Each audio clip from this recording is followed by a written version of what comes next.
Be cool, be kind, be classy. The cupcakes so sweet and sexy. Have fun and enjoy the journey. Just have a good attorney. No big whoop, no biggie. She lives near New York City. Not just a YouTube show. When you know, you better grab a straw. Learn about the law. It's cool here in the shade, sipping motions of lemonade. Cool heads will prevail, kindness will never fail. Be classy and vastly wise. Oh, Melanie Little is going live. Oh no, where is Melanie? Follow the island's melody.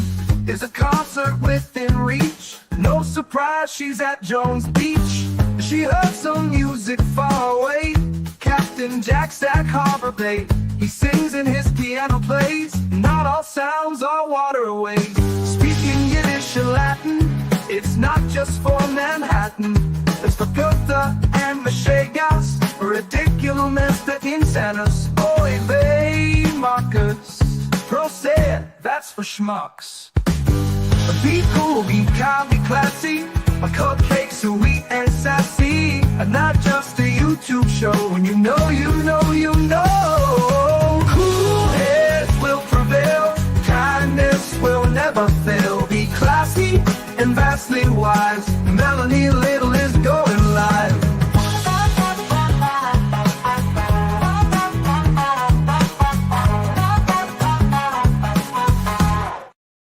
Good morning. Good morning. How's everyone today? Happy Monday, Slancha, my friends. Today is St. Patrick's Day for those of you who celebrate. It's my favorite holiday. And it seems that YouTube is acting a little bit wonky today because for many of you, according to one of my mods, it had the wrong timer set. When I first set this morning, I absolutely set it for 11 a.m. Eastern. And for some reason, it was telling you guys that it was 12 hours away. I have no idea. And so let's hope that today YouTube doesn't go off the rails because YouTube is, we're gonna shut it down. Slancha, my friends. I love St. Patrick's Day. Well, you can never tell. Guess who's on the defense witness list, my friends? Garret Wing. Garret Wing is on the defense witness list. You know how I know? Because the Commonwealth has made a motion to exclude him that hit the docket this morning. So we got that for you. For those of you who don't know, I did a show with Garret Wing about, let me see when. I'll tell you when, because I pulled it up and I was just rewatching it a little while ago so we can play some of his qualifications. It was exactly January 12th of 2024. Yep. And so it seems right now the Mass Court's website is down because I'm trying to get in and I can't. But here's the thing. When we did the show the other day, whatever day that was, when I was in a haunted house and the ghosts were messing with the stream, I could have sworn that I saw the defense witness list on the docket. It hit the docket, but it hadn't been scanned yet. And then when I looked again this morning, it's not there anymore. So I don't know if the ghosts were messing with me. Did anybody else notice that? That it was on the docket and now it's not?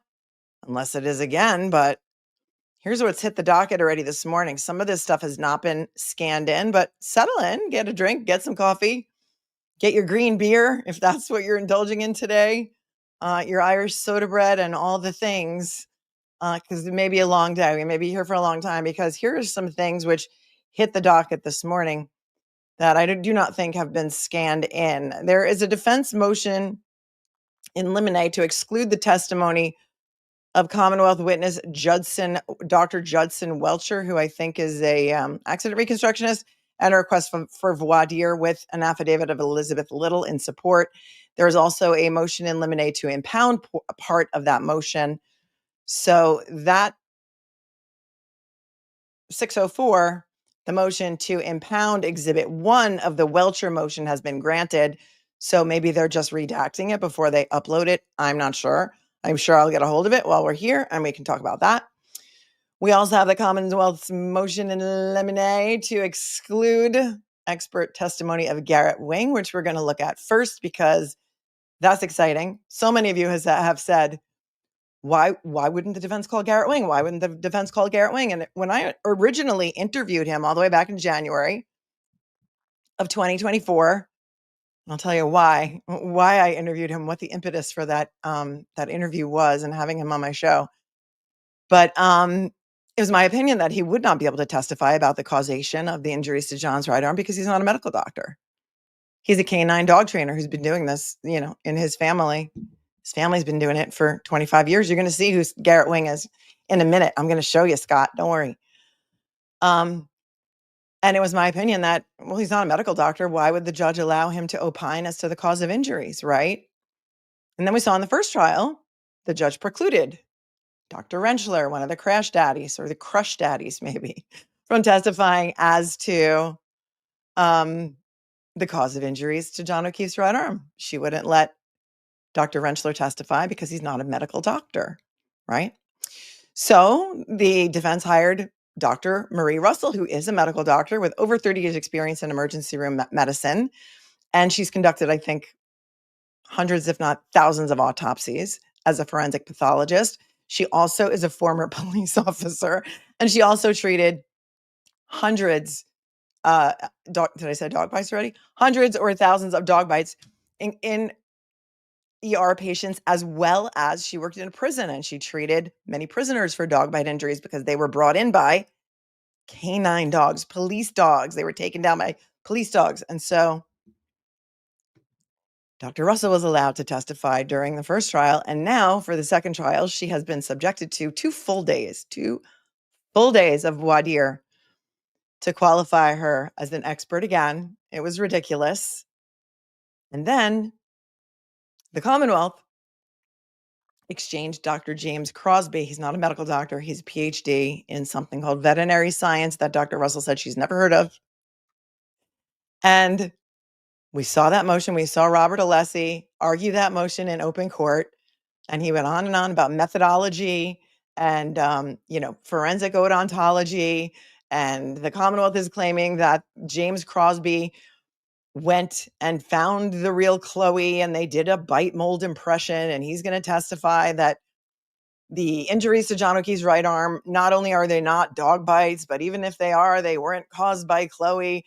And even though Adam Lally argued last trial in open court that forensic odontology is junk science, and nobody knows experts or knows how to handle experts better than Bobby Alessi. So you don't want to mess with him.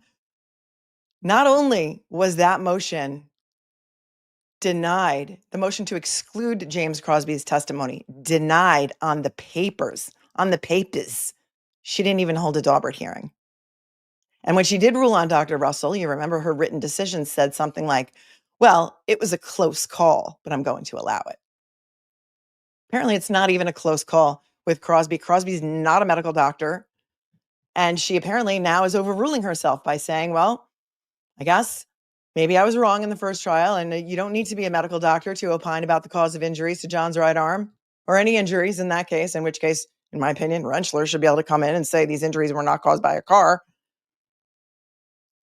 And so now the defense has apparently exchanged Garret Wing as their expert in dog bite injuries. And listen, if you're going to allow James Crosby in, you're going to have to allow Garret Wing in because he's far more qualified with regard to dog bites, in my opinion, even though maybe he's never testified as an expert witness before. There's a first time for everything, right? You have to be qualified for the first time once, right? And so the defense has made a motion for the judge to reconsider her order with regard to James Crosby, saying, listen, in a really nice way, Judge, you're completely wrong on the law. Allowing Dr. Crosby to testify about the injuries to John O'Keefe's right arm, not only are they wrong, not only is your decision wrong on the law, there's no methodology. We don't even know what he's an expert in. We don't know what he's been qualified to testify as an expert in. What subject? We have no idea. The name of his firm is something called like canine aggression. And I think that he has done death investigations for medical examiners' offices where people were actually mauled to death by dogs. And so, but we don't know because it was never brought out in open court. Hank Brennan's affidavit, if there even was one attached to that motion, because now I can't recall, even opposed it in writing. There was no affidavit from James Crosby. There was nothing sworn to by James Crosby. Hank Brennan got up, talked about methodology, didn't explain what the methodology was. And so, I mean, if you want to, you better want what you wish for. You better want what you wish for. Okay. So let's take a look. First thing this morning, docket number 607, docket number 607. So I don't know what happened to the defense witness list. It's not on the docket anymore. I don't know if that was an error. But here we go. This was filed just this morning. Happy St. Patty's at 7 something a.m. So somebody was in the clerk's office early this morning scanning things. Who's afraid of Garret Wing? Well, I'll tell you who. The Commonwealth. The Commonwealth is. Here's the Commonwealth's motion in limine to exclude expert testimony of Garret Wing. God save the Commonwealth. Now comes the Commonwealth in the above captioned matter and respectfully request this honorable court exclude expert testimony based on a violation of Rule 14 notice. Massachusetts Rule of Criminal Procedure 14A1A6 specifies that expert opinion evidence includes, quote, the identity, current curriculum vitae, and list of publications of each intended expert witness, and all reports prepared by the expert that pertain to the case. Here, the defendant failed to provide the Commonwealth with any report or with any basis for any opinion it intends to offer at trial. What I'm going to say to that is, Your Honor, in the land of the Twilight Zone, we really, even though we're in the Twilight Zone, had no idea that you would ever in a million years allow James Crosby to testify. But since you did, here's this. Here's Garret Wing. Exactly, Aries girl. Because of her decision. He goes on to say, Brennan, in regard to the above named expert Wing, all the Commonwealth has been provided with is a curriculum vitae. The Commonwealth has no information as to the substance of Wing's testimony or any opinion he may render. Without a report provided, the Commonwealth is entirely unable to prepare for any suggested testimony of Wing and would not have sufficient time to provide any rebuttal evidence. I think they will. I think they would. As the Commonwealth is not expected to proceed with trial by ambush. Here you go. He loves to say trial by ambush. The Commonwealth asks this honorable court to exclude the testimony of this alleged expert. Well, if you want to talk about trial by ambush, how about introducing an inverted video in the middle of trial and having your witness testify that it is a fair and accurate representation of the way the Sally Port looked on the date in question? That is the definition of trial by ambush. But, you know, we're here. We're in the Twilight Zone, the upside down, the in and out, the Matrix. We're so far into Narnia. It's not even funny, but the big guns are here. The ammunition is here, and here we go. Hank goes on to say, in the alternative, the Commonwealth moves to compel the defendants to provide the Commonwealth with the subject matter of his testimony, reports, and notes prepared by such expert, the expert's opinion, and the basis for the expert's opinion. Conclusion, for the above-mentioned reasons, the Commonwealth's motion to exclude expert testimony should be allowed, or in the alternative, the Honorable Court should order that the defendant immediately provide the Commonwealth with the requested discovery. XOXO. Michael Marcy by Hank Brennan, Adam Lally, and Laura McLaughlin. This was dated March 14th, which was last Friday. It was scanned into the docket today. And for those of you who are saying, who is Garret Wing? Let's watch a little bit of my show from January of 2024. Here's the reason that I got in touch with Garret Wing to have him come on my show is because before I even started covering the Garret case on my channel, I did a show on profiling evil with Mike King. Vinnie Politan was the other guest on the show. That's when I first met Vinnie, even though I've been following Vinnie since the OJ trial. We were talking about all the cases to look for, all the cases that were going to be exciting to watch in 2024. Vinnie brought up Karen Reed. And I said to Vinnie, because I had been looking at Karen Reed's case behind the scenes without covering it on my channel yet, I said, if you ever want to go toe to toe on Karen Reed or talk about it, call me. And so he did. And I was on Court TV twice right after that show on profiling evil. When I was on that show, the other expert on the panel there were two. One is an attorney from Boston who's very cool. His name is Peter Ellikin. Very cool. He gets it. The other was Jennifer Coffenduffer.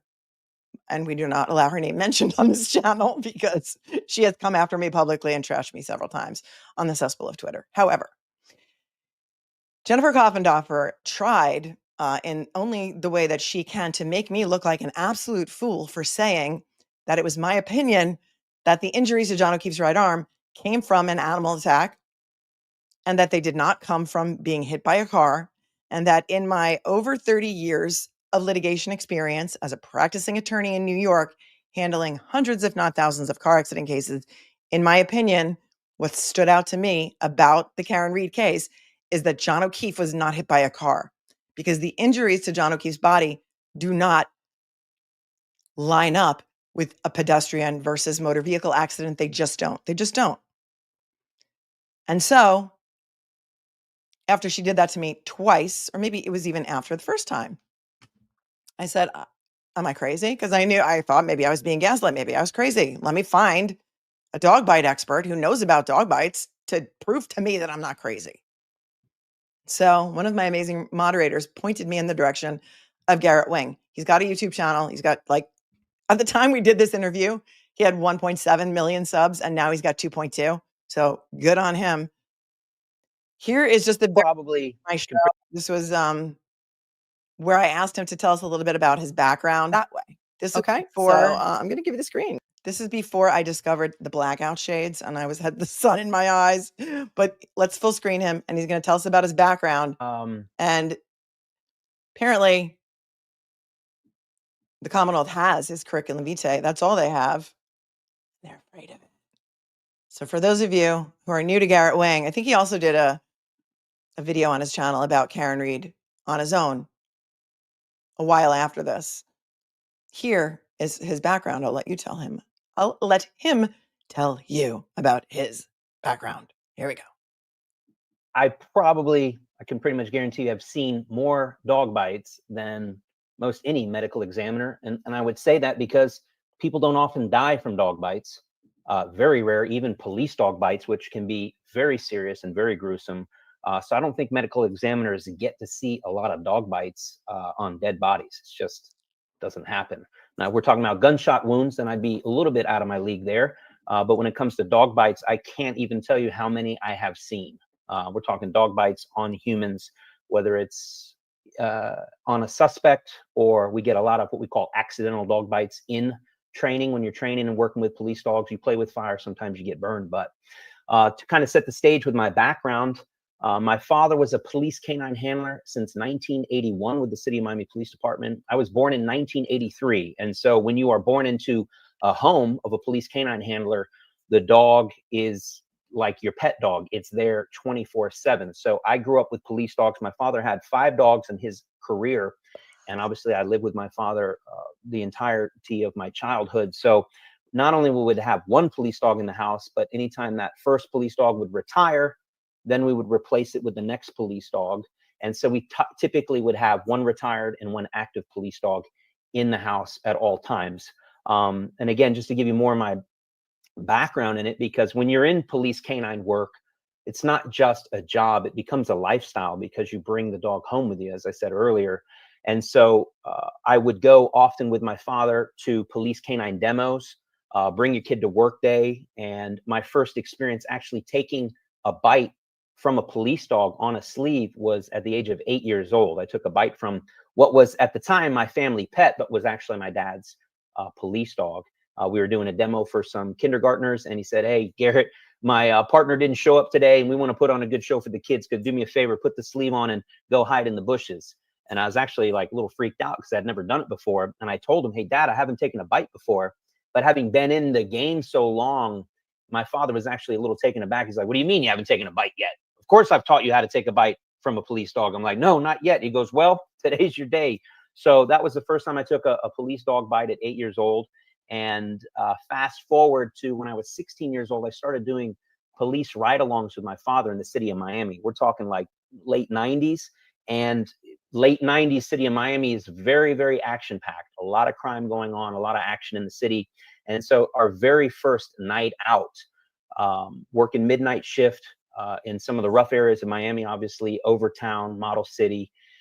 And my father was a super go-getter when it comes to police work. He worked very hard and just loved the action, and spent 28 years in the canine unit. So our very first night out, we get in a stolen vehicle chase, ends up in a car crash, and a bailout, 3 suspects bail out in a school. And very long story short, I see my very first dog bite. I see how the dog. Yes, Christy, but they wear sleeves to take the bite. He didn't, but I don't think he actually bit him. I think, they have sleeves that they wear, protective sleeves. Because if you watch this show, remember, he shows the protective sleeve at one point, and it's like a synthetic arm.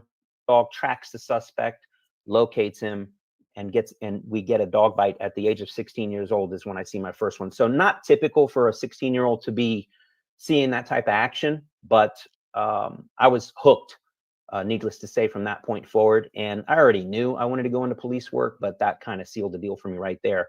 And so I started doing ride-alongs almost weekly with my father. And every time we went out, we would get into some type of action. And whether it's his dog doing a dog bite, or we would trail along another coworker who was in the canine unit, you name it. By the time I was about 18 years old, I'd seen more police dog bites than most police officers would see in their entire career, because not for nothing, the police canine unit is a very tight-knit community, and they don't trust even regular police officers to come in the backyard with them, to go on searches with them. They find that police officers who aren't up to par, who haven't trained with canine, become more of a liability than an asset. And so they're very selective on who they want in the backyard. And so it becomes very much just something special, right? When you form that relationship with the canine community or the canine unit, and they select you, because that's how it would go. And I'll get to that in a minute, but you're usually hand selected to go in the backyard with canine because they want to trust that you know what you're doing. They want to trust that you have their back, because it's a very dangerous job. And so anyways, at the age of 18, I actually got a job as a explosive ordnance detection dog handler. This is post 9/11/2001. Excuse me, I'm going to switch my earphones. Post. It's interesting because I remember when I first did this show that people were complaining that he talks too much, and that, cut him off, don't let him talk so much. And now I'm so glad that he did, because this is more information about his experience. He obviously would not say all of this stuff on the stand, but this is stuff that we know now because of what he said over a year ago on this show. 2000, post 9/11/2001. And so all of these big corporations are really freaked out about terrorism, and especially bombs. And so I got a job with a company called Garrison and Sloan, still in business today. They hired me. I was trained by my father to work as an explosive ordnance detection handler, which is a bomb dog handler. And I worked at the Port of Miami, Port Everglades, where we would sweep all of the materials going on the cruise ships, Royal Caribbean, Norwegian Cruise Line, etc. So super cool job for someone at my age, only 18 years old. I had security clearance to work along the cruise ships and work these dogs, it's just an incredible experience. I was super blessed to have that opportunity. All the other handlers that were doing that work at the time were all current police canine handlers, and they were doing this as a side hustle to make extra money. And I got the hookup. I just got to tell you what it is. It was my father hooking me up with that job. Nobody else in my age was doing anything close to that. And so I got to work with, this is where I got my first real hands-on experience as a professional handler, working with German Shepherds, Belgian Malinois, Dutch Shepherds, Labrador Retrievers, you name it. And all of these dogs were actually destined to become police dogs. They all had bite work training.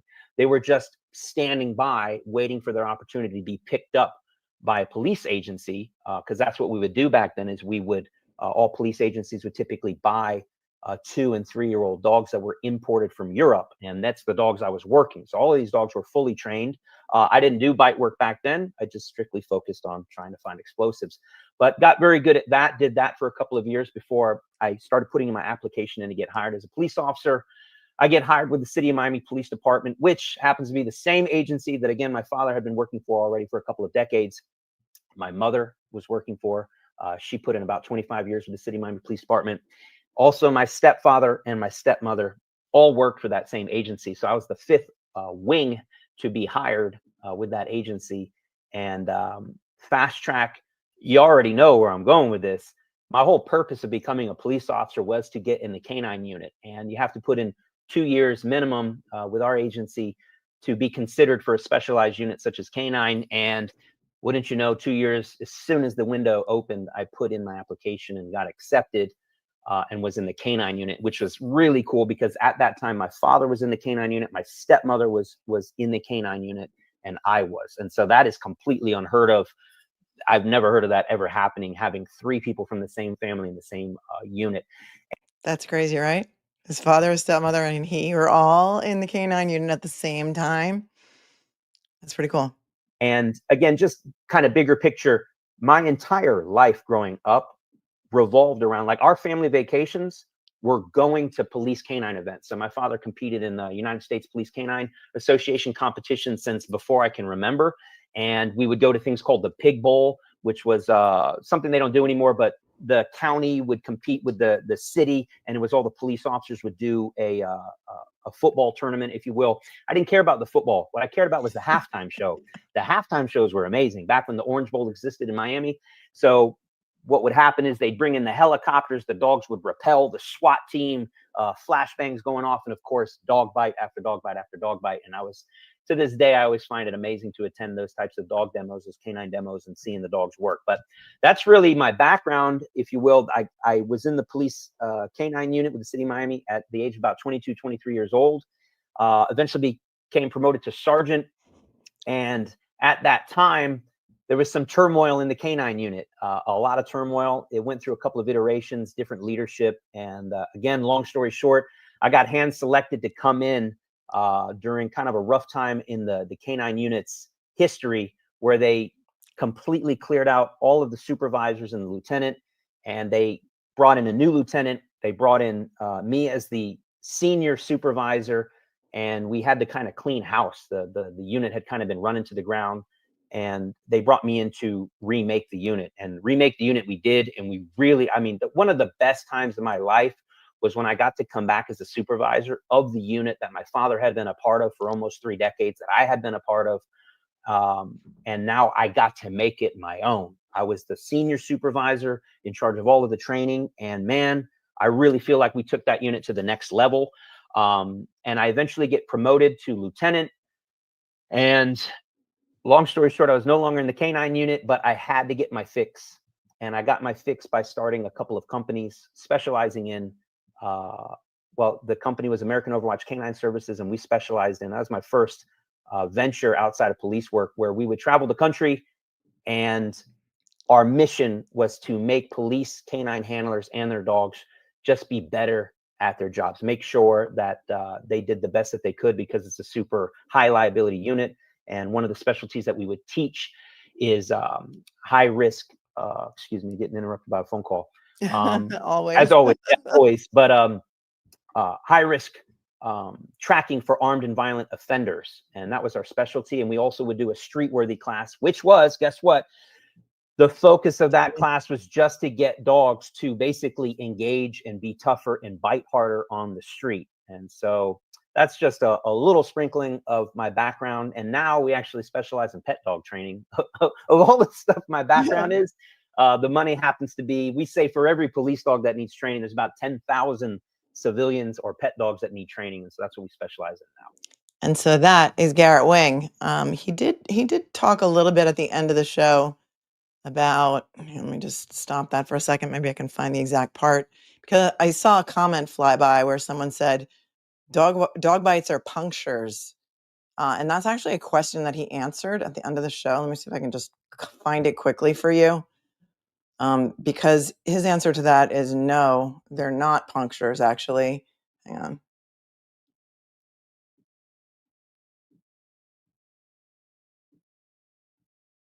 Let's see if we can find it.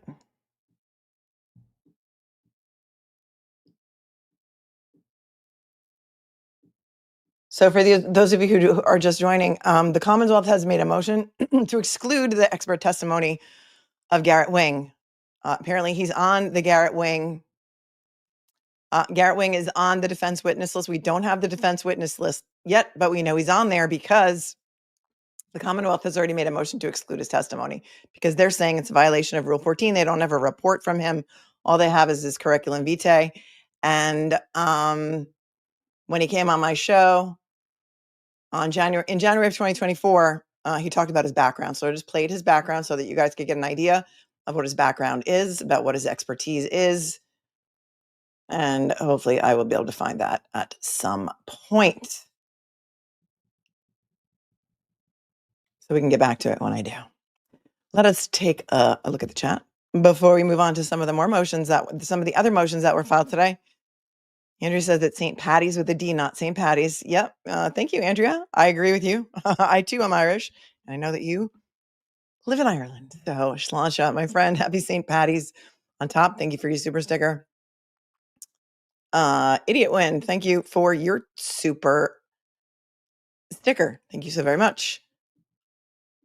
Gaslight, I can't. Gaslightalistic tendencies. Does the full defense witness list come out yet? You know, I saw it on the docket during the last show that I did, and now it's not on the docket, so we don't have it. But we're able to figure out who some of the witnesses are based on the motions in limine that have been filed by the Commonwealth today that we do have. So we do not have it yet. Idiot, has there been a defense motion to reconsider Rentschler injury ruling? Not yet. I haven't seen it hit the docket yet. The only motion to reconsider that I've seen has been on Crosby. And actually in this case, because it's a new trial, it wouldn't be a motion to reconsider because now it's a new trial, right? So it would be a motion to admit that portion of his testimony. It would be a motion in limine to admit or to let Dr. Rentschler testify as to the causation of injuries to John O'Keefe. And we're not talking dog bites here. We're talking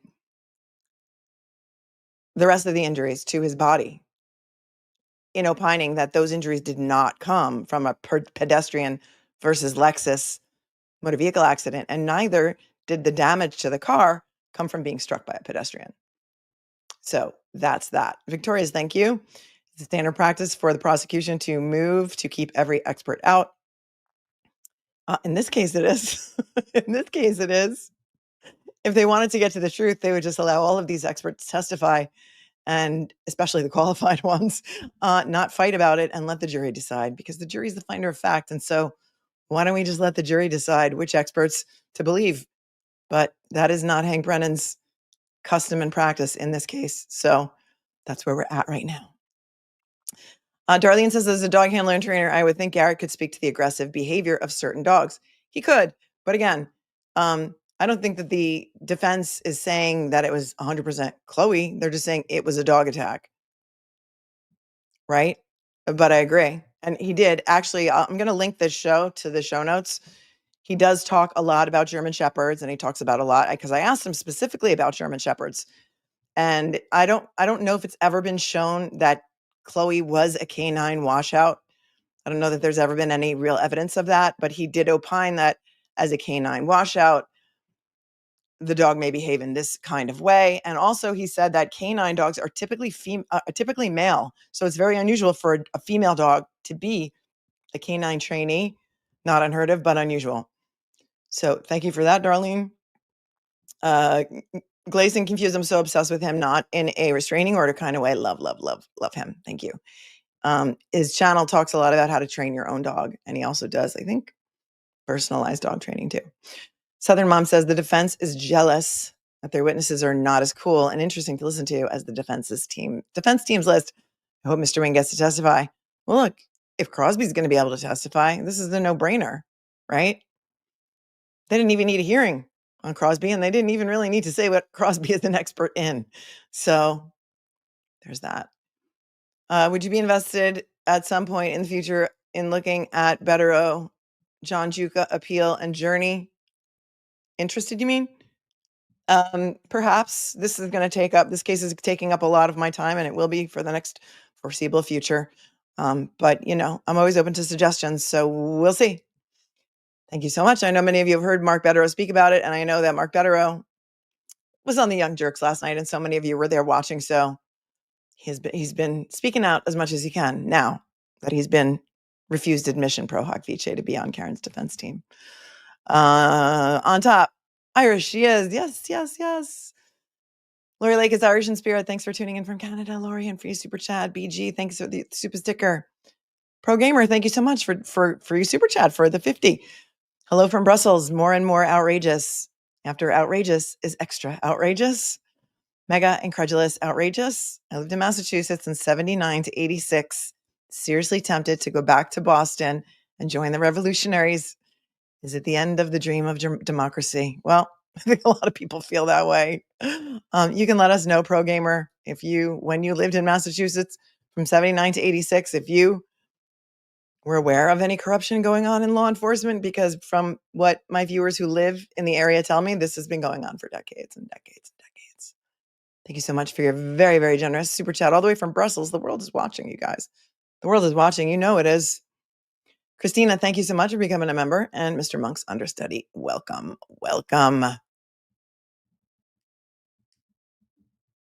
All right. Moving on. We may watch a little bit more of Garret Wing later. So, moving on. Here we go. The next motion that has hit the docket today. And understand that when I speak in a Boston accent, I'm not making fun of the Boston accent at all. I love the Boston accent. I'm a big fan. Big fan. So please do not feel offended if you hear me speaking sometimes in a Boston accent. It just comes out.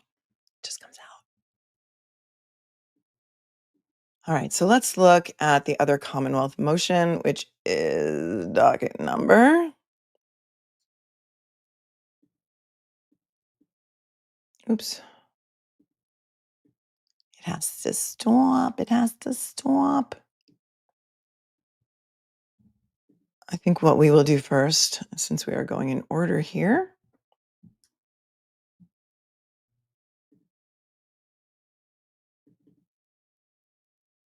is this is the defense motion to impound. So we're going to go to 604, docket number 604. Don't worry. Later, when I have time, when the show is over, I'm going to go back and I'm going to timestamp everything. So if you want to get to a certain motion, you can find it when I timestamp it. So there will be that for you. I'm here to help.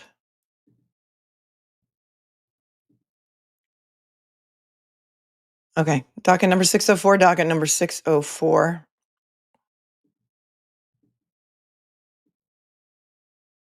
This is defendant's motion to impound Exhibit 1 in support of defendant's motion in limine to exclude the testimony of the Commonwealth's witness, Dr. Judson Welcher, and request for voir dire. Hold on one second.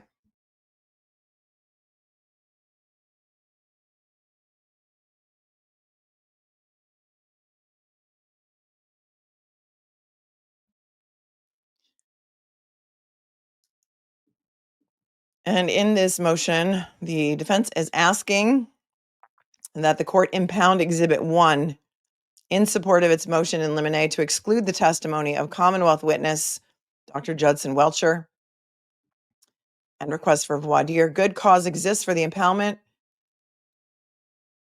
of this motion because it contains photographs of the decedent, which are subject to a protective order. So this is document 604. This has already been allowed, so that Exhibit 1 to that motion will be sealed or impounded, as they say in Massachusetts.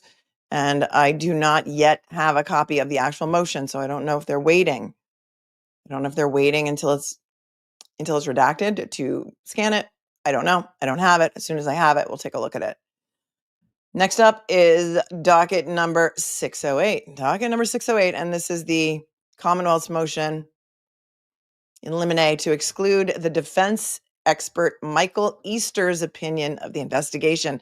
So many of you have been saying, wouldn't it be so great if the defense could hire a law enforcement expert to come in and testify about how bungled the investigation was? Well, your wish has been granted.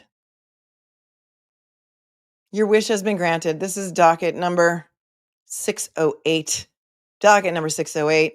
This is the Commonwealth's motion in limine to exclude defense expert Michael Easter's opinion of the investigation. Whoop, there it is. Whoop, there it is. The Commonwealth moves to exclude the proposed personal opinion of Michael Easter, a retired special agent for the FBI, regarding the inadequacies in the investigation. Footnote 1. To the Commonwealth's knowledge, Mr. Easter was not involved in the US Attorney's Office for the District of Massachusetts investigation into the death of Mr. John O'Keefe. And I will point out to you that if he was, he probably would not be allowed to testify to anything he learned during that investigation.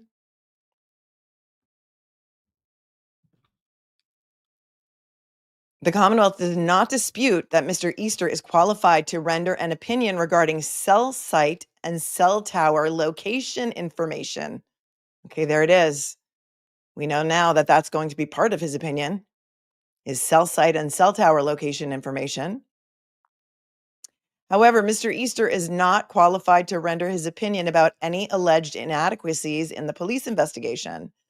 That is a determination left solely to the trier of fact. Okay, so what Hank is saying here is that, oh, the jury can figure that out themselves. They don't need an expert to tell them that the investigation was bungled. My opinion on that is the jury didn't even understand reasonable doubt. Do you really think that they're going to be qualified to determine proper police procedure and proper investigative techniques? I don't. But look, guess he had to argue something. The touchstone of admissibility is reliability, and the defendant must establish the 5 foundational requirements for admission. First, that the expert witness's testimony will assist the trier of fact. Second, that the witness is qualified in the relevant area. Third, the facts are sufficient to enable the witness to give an admissible opinion that is not mere speculation. Fourth, the expert opinion is based on a reliable principle or methodology. Here comes methodology again. And fifth, the expert's opinion is reliably applied to the principles and methods to the facts of the case. See reporter's notes to Massachusetts Rule of Evidence 702, internal citations omitted. Well, this is so interesting that Mr. Brennan would like to point out to us again the 5 factors of Daubert when he completely and utterly failed to meet any of those prongs when he opposed the motion to exclude Crosby, in my opinion. He goes on to say that while the defendant has the right to base her defense on the failures of police adequately to investigate a murder in order to raise the issue of reasonable doubt as to the defendant's guilt in the minds of the jury, quote, this is achieved, oh, that was end quote, sorry. This is achieved through cross-examination of the witnesses and not a different law enforcement officer to opine that he would have conducted the investigation differently. And then he cites a case here, see Commonwealth v. Finney, which I have not had the opportunity to read, but a lot of people on social media have pointed out that when Hank Brennan cites cases, he often cites them and they mean the opposite of what he says that they mean.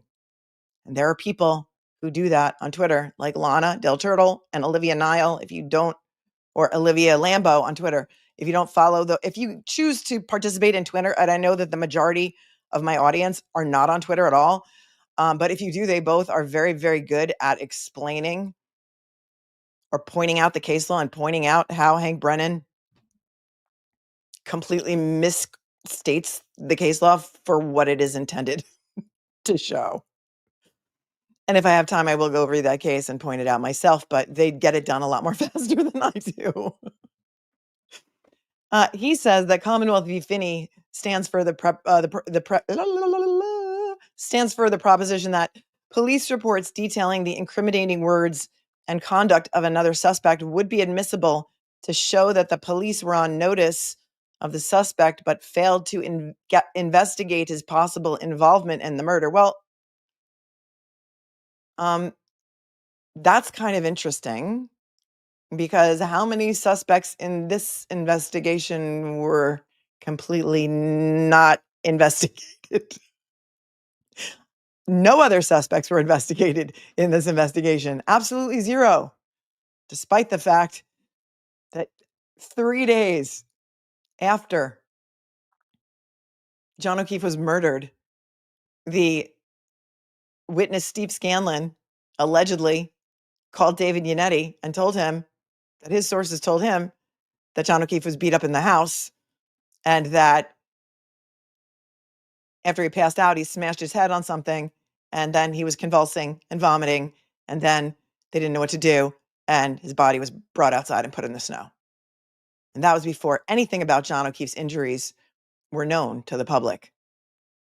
He's since apparently maybe changed his story and now he's on the Commonwealth's witness list. So that's going to be interesting.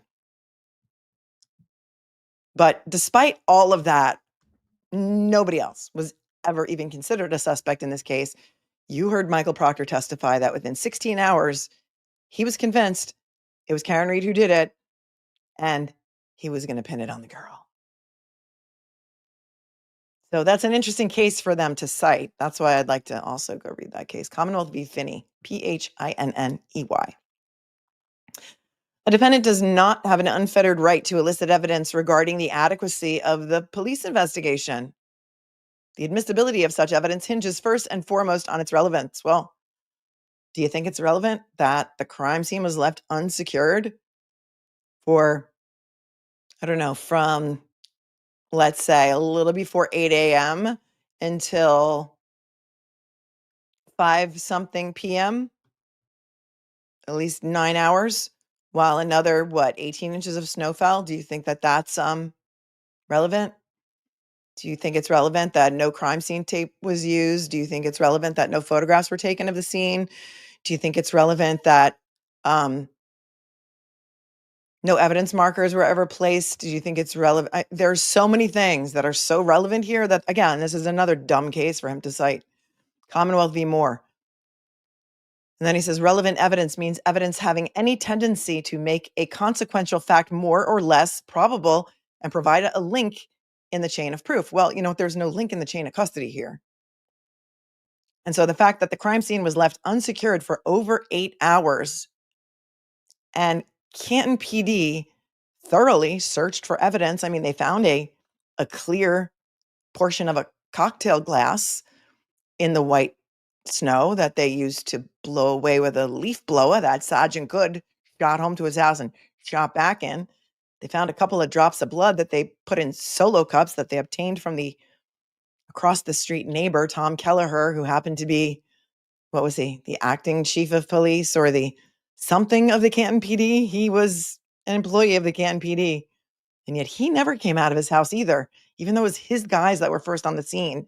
I find that maybe even stranger than the fact that Brian Albert never came out of his house, because if the guy, Tom Kelleher, who lives directly across the street, is employed by Canton PD and his guys are first on scene and he lives there, he doesn't come out to poke around a little to see what they were doing, but he gave them the solo cups to collect the blood evidence in, even though Canton PD station is only something like maybe 2 miles away.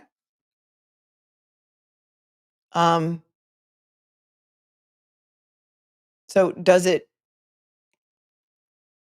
make it more or less probable that taillight pieces could have been sprinkled about the scene when the scene was left unsecured for more than 8 hours, and Canton PD didn't find any red pieces of taillight during their search when there was hardly any snow? I think it was less than 2 inches at the time that they were searching. And are they completely incompetent? I mean, he's proving my argument by citing these cases, or at least by stating what he thinks that they support. He goes on to say that Mr. Easter's opinions are premised upon unspecified discovery material provided by the Commonwealth from an electronic folder produced to him by Attorney Jackson. The entirety of what he reviewed or did not review was not disclosed to the Commonwealth. Mr. Easter's opinions, contrasting his best practices, are devoid of any real-world considerations, such as whether sorry, weather. Okay. You can ask him about that on the stand. You can cross-examine him and say, would it make a difference if you knew that there was 2 inches of snow on the ground and that it was super windy and they couldn't put up any crime scene tape because, wind?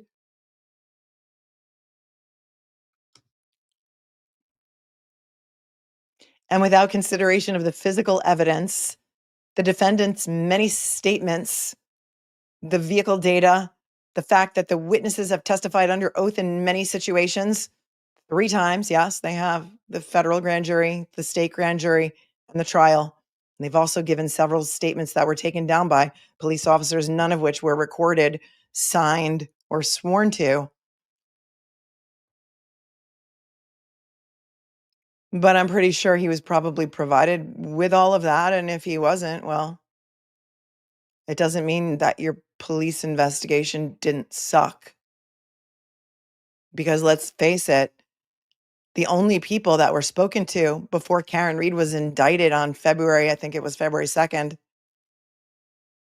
they were basing, because we read the affidavit of probable cause like over a year ago. We'll have to maybe go back and do that again. They were basing their probable cause on Proctor's statements from Jennifer McCabe, Brian Albert, Matt McCabe, and the one EMT whom Kevin Albert set up the interview with, who went to school with a girl named Caitlin Albert. Was it Katie McLaughlin? Was her name Katie McLaughlin?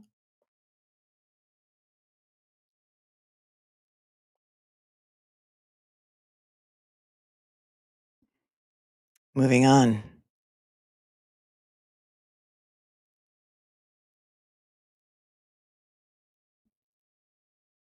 The vehicle data. Okay, the vehicle data.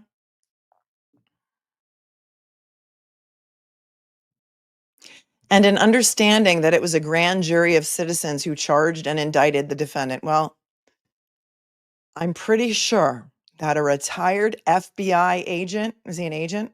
Let me go back to see what his qualifications are.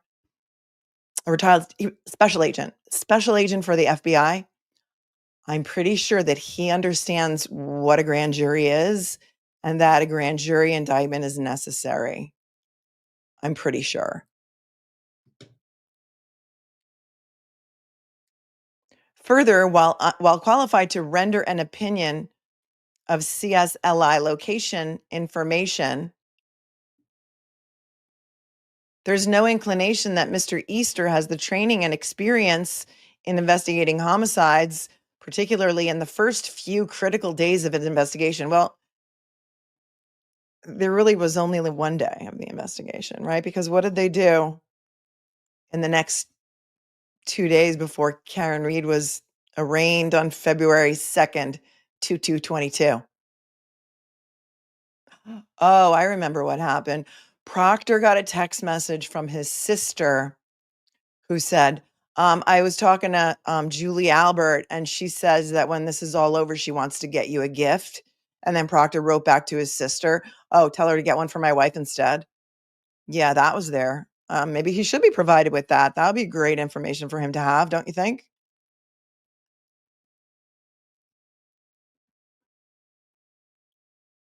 What else happened in the first few critical days after day one? And did other pieces of taillights start revealing themselves? Maybe not. Maybe they didn't start revealing themselves until after 2222. I don't recall because, oh, that's right. There's no log of when those pieces were found. There's no chain of custody. Interesting. mean, they found some glass on the bumper, but the crazy thing was, turns out that when they finally tested that glass more than a year later, the glass on the bumper did not match the cocktail glass that was found on the lawn. That's interesting. Huh. And if the first few days of the investigation are so critical, why didn't you secure the crime scene? If it was too windy for crime scene tape, why didn't you just have a marked cruiser sitting outside with one of your Canton PD cronies in it, guarding the scene to make sure that nobody trampled on the scene, including media? Hmm. I mean, it's nice that he's admitting that the first few days are critical, because that'll be turned around against him too. He goes on to say, notably, the conduct of a police officer, that of a reasonable officer on the scene, acknowledging that the officer may be forced to make split-second judgments in certain difficult circumstances, prevent the courts from engaging in unrealistic second guessing of police officers' decisions. Then he cites a couple of cases here: Marquez v. Albuquerque, US v. Melendez Garcia.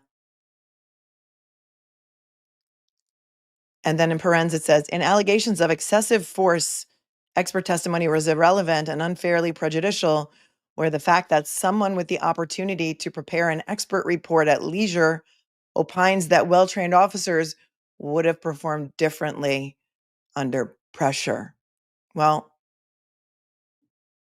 there are no allegations of excessive force here, just allegations of jumping to conclusions within 16 hours of a murder and pinning it on the girl. So I don't really know how he thinks that case helps him.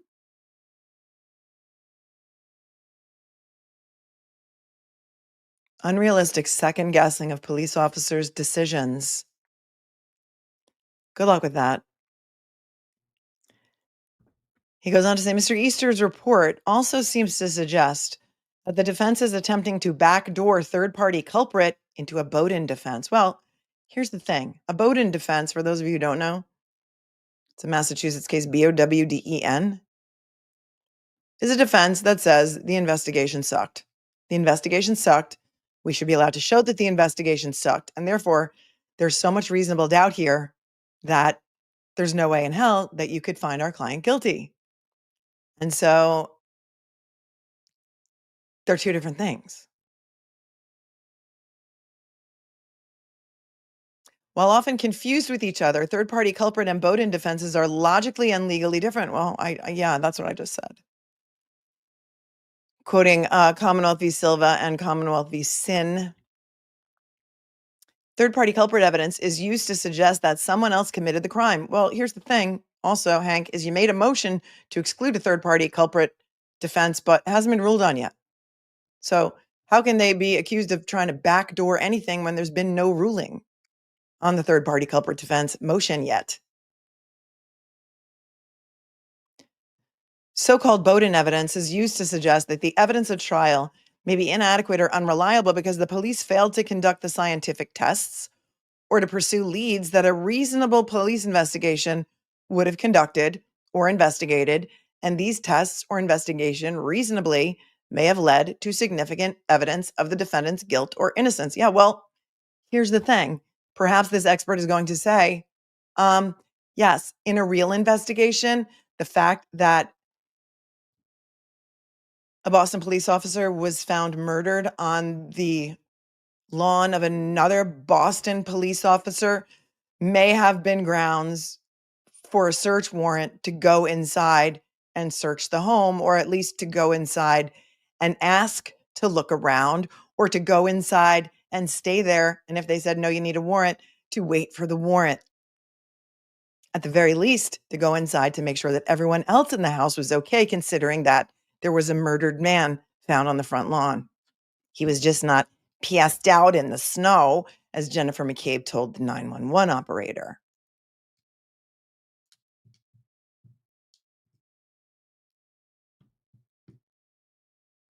Perhaps the scientific testing that should have been done to see if there were any other potential suspects would have been to test the blood stain blood stains. There were multiple blood stains all over John O'Keefe's clothing. And when Andrea Burkhart came on my show, she told you she's a boxer. She's had many a bloody nose from boxing, and that the blood spatter on John O'Keefe's clothing looked exactly to her as it looks when a boxer gets a bloody nose, how it runs down the front of the shirt and onto the legs. We do know from some of the MSP crime lab technicians that the red-brown stains on John O'Keefe's jeans had 2 unknown male contributors of DNA in addition to John O'Keefe's DNA. Perhaps they should have tested those stains a little bit sooner. I think those stains were also tested something like over a year later. And perhaps they should have tried to obtain some other DNA to find out who else's DNA was on John O'Keefe's clothing. Because we do know that eventually, when Yuri Buchanan and Michael Proctor gave DNA samples, that their DNA was ruled out. So there's that. I can't wait to hear what Michael Easter has to say. Perhaps Michael Easter will also say that a reasonable police officer would have gone knocking on doors looking for ring camera video. Because if Karen Reed backed up, as the Commonwealth wants the world to believe, at 24 miles an hour, 60 feet in reverse to intentionally hit and kill her boyfriend and then leave him to die in the snow, perhaps somebody's ring cam would have picked it up. Did they go knocking on doors looking for ring video? No.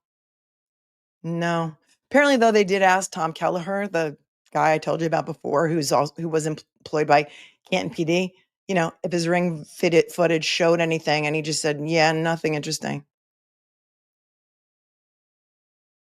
When they did go knocking on doors, these same investigators, these same MSP troopers, they went knocking on doors in the investigation of Anna Walsh, in the Brian Walsh case,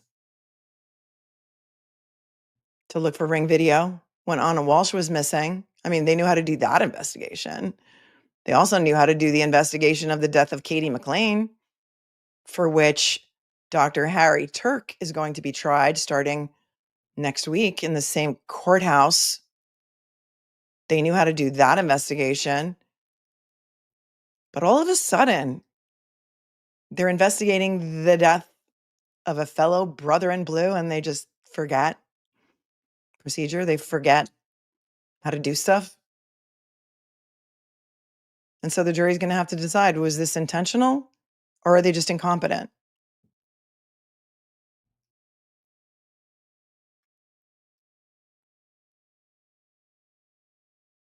Evidence admitted, it goes on to say, evidence admitted pursuant to a Bowdoin defense is not hearsay because it is not offered to show the truth of the matter asserted.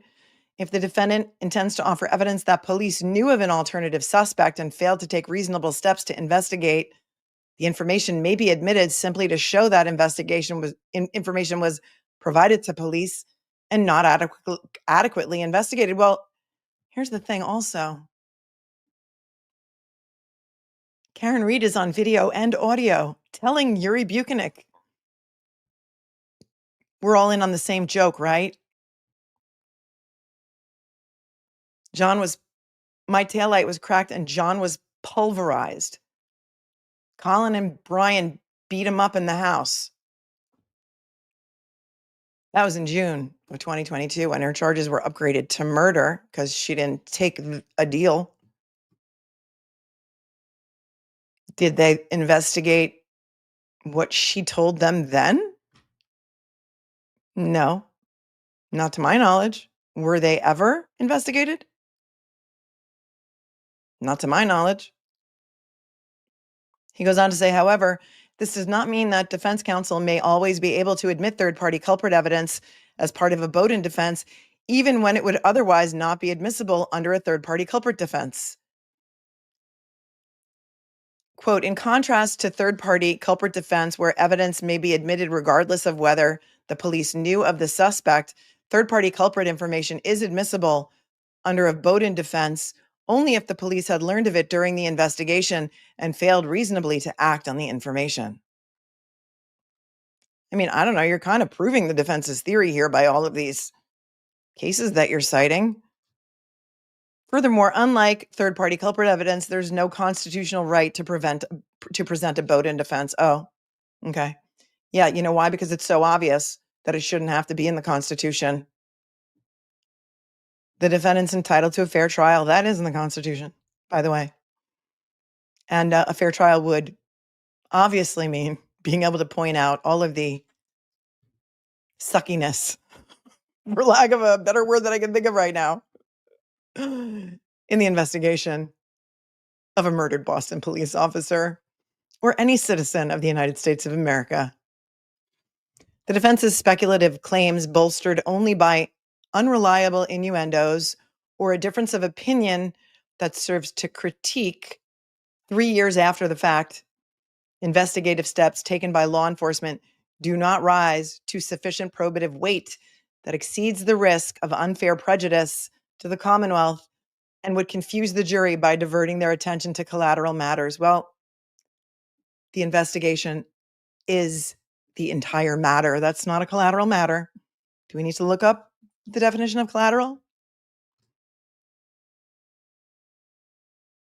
And I know also, Mr. Brennan, that you were not here during the first trial and all of the pretrial shenanigans, tomfoolery, and ballyhoo that went on. But I will tell you this.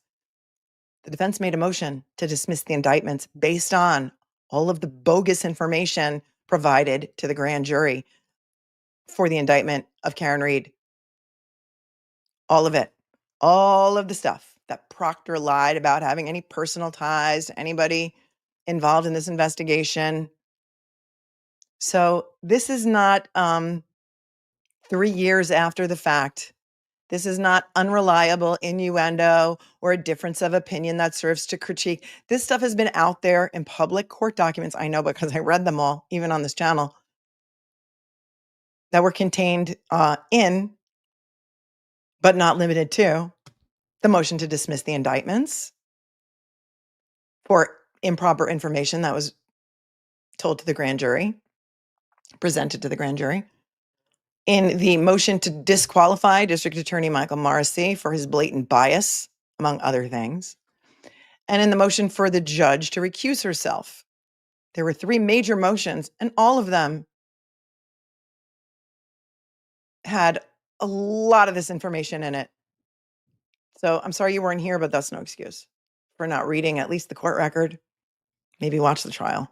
For the above stated reasons, Mr. Easter should be excluded from testifying about any perceived inadequacies in the investigation.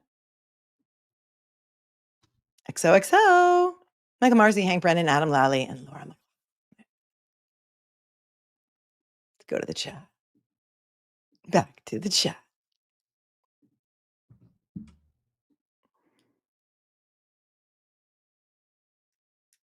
Kay Willis is here. She's a realtor south of Boston. If anybody's looking to sell their home, look her up. Thanks for your super chat. Sometimes people confuse my Boston accent with a New York accent. Yeah, they're kind of similar, right? Kind of similar. Gazzo says, shut the lights off in court, plug in Karen Reed's taillight, show there is no white light whatsoever, only red lights at the top, case dismissed. I love a demonstrative, Gazzo. I love it. Thanks for your super chat. And we'll see what else drops today. Darlene would love to see Ed Wallace testify in this case. Yes, I would too. I would too. Thanks for your super chat. Lost in the Upside Down Matrix Maze. Oh, I love you changed your screen name. Thanks. Thanks for your super chat. Says, you are truly amazing. Thank you for helping us through this maze. Free Karen Reed, justice for Officer Donahue. Yes. Oh, that is a reminder. Also, the Discovery ID, A Body in the Snow, I think it's called, documentary. 2 parts of it, I think, are dropping tonight.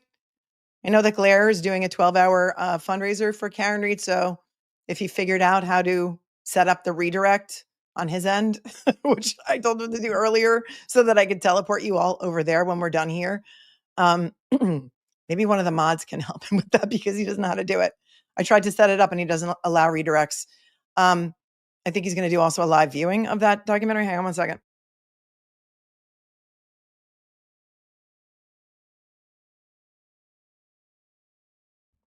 I saw some clips. I also saw someone do an interview with the director. I don't think it's going to be very pro Karen Reed. I don't know. It's just the feeling that I get.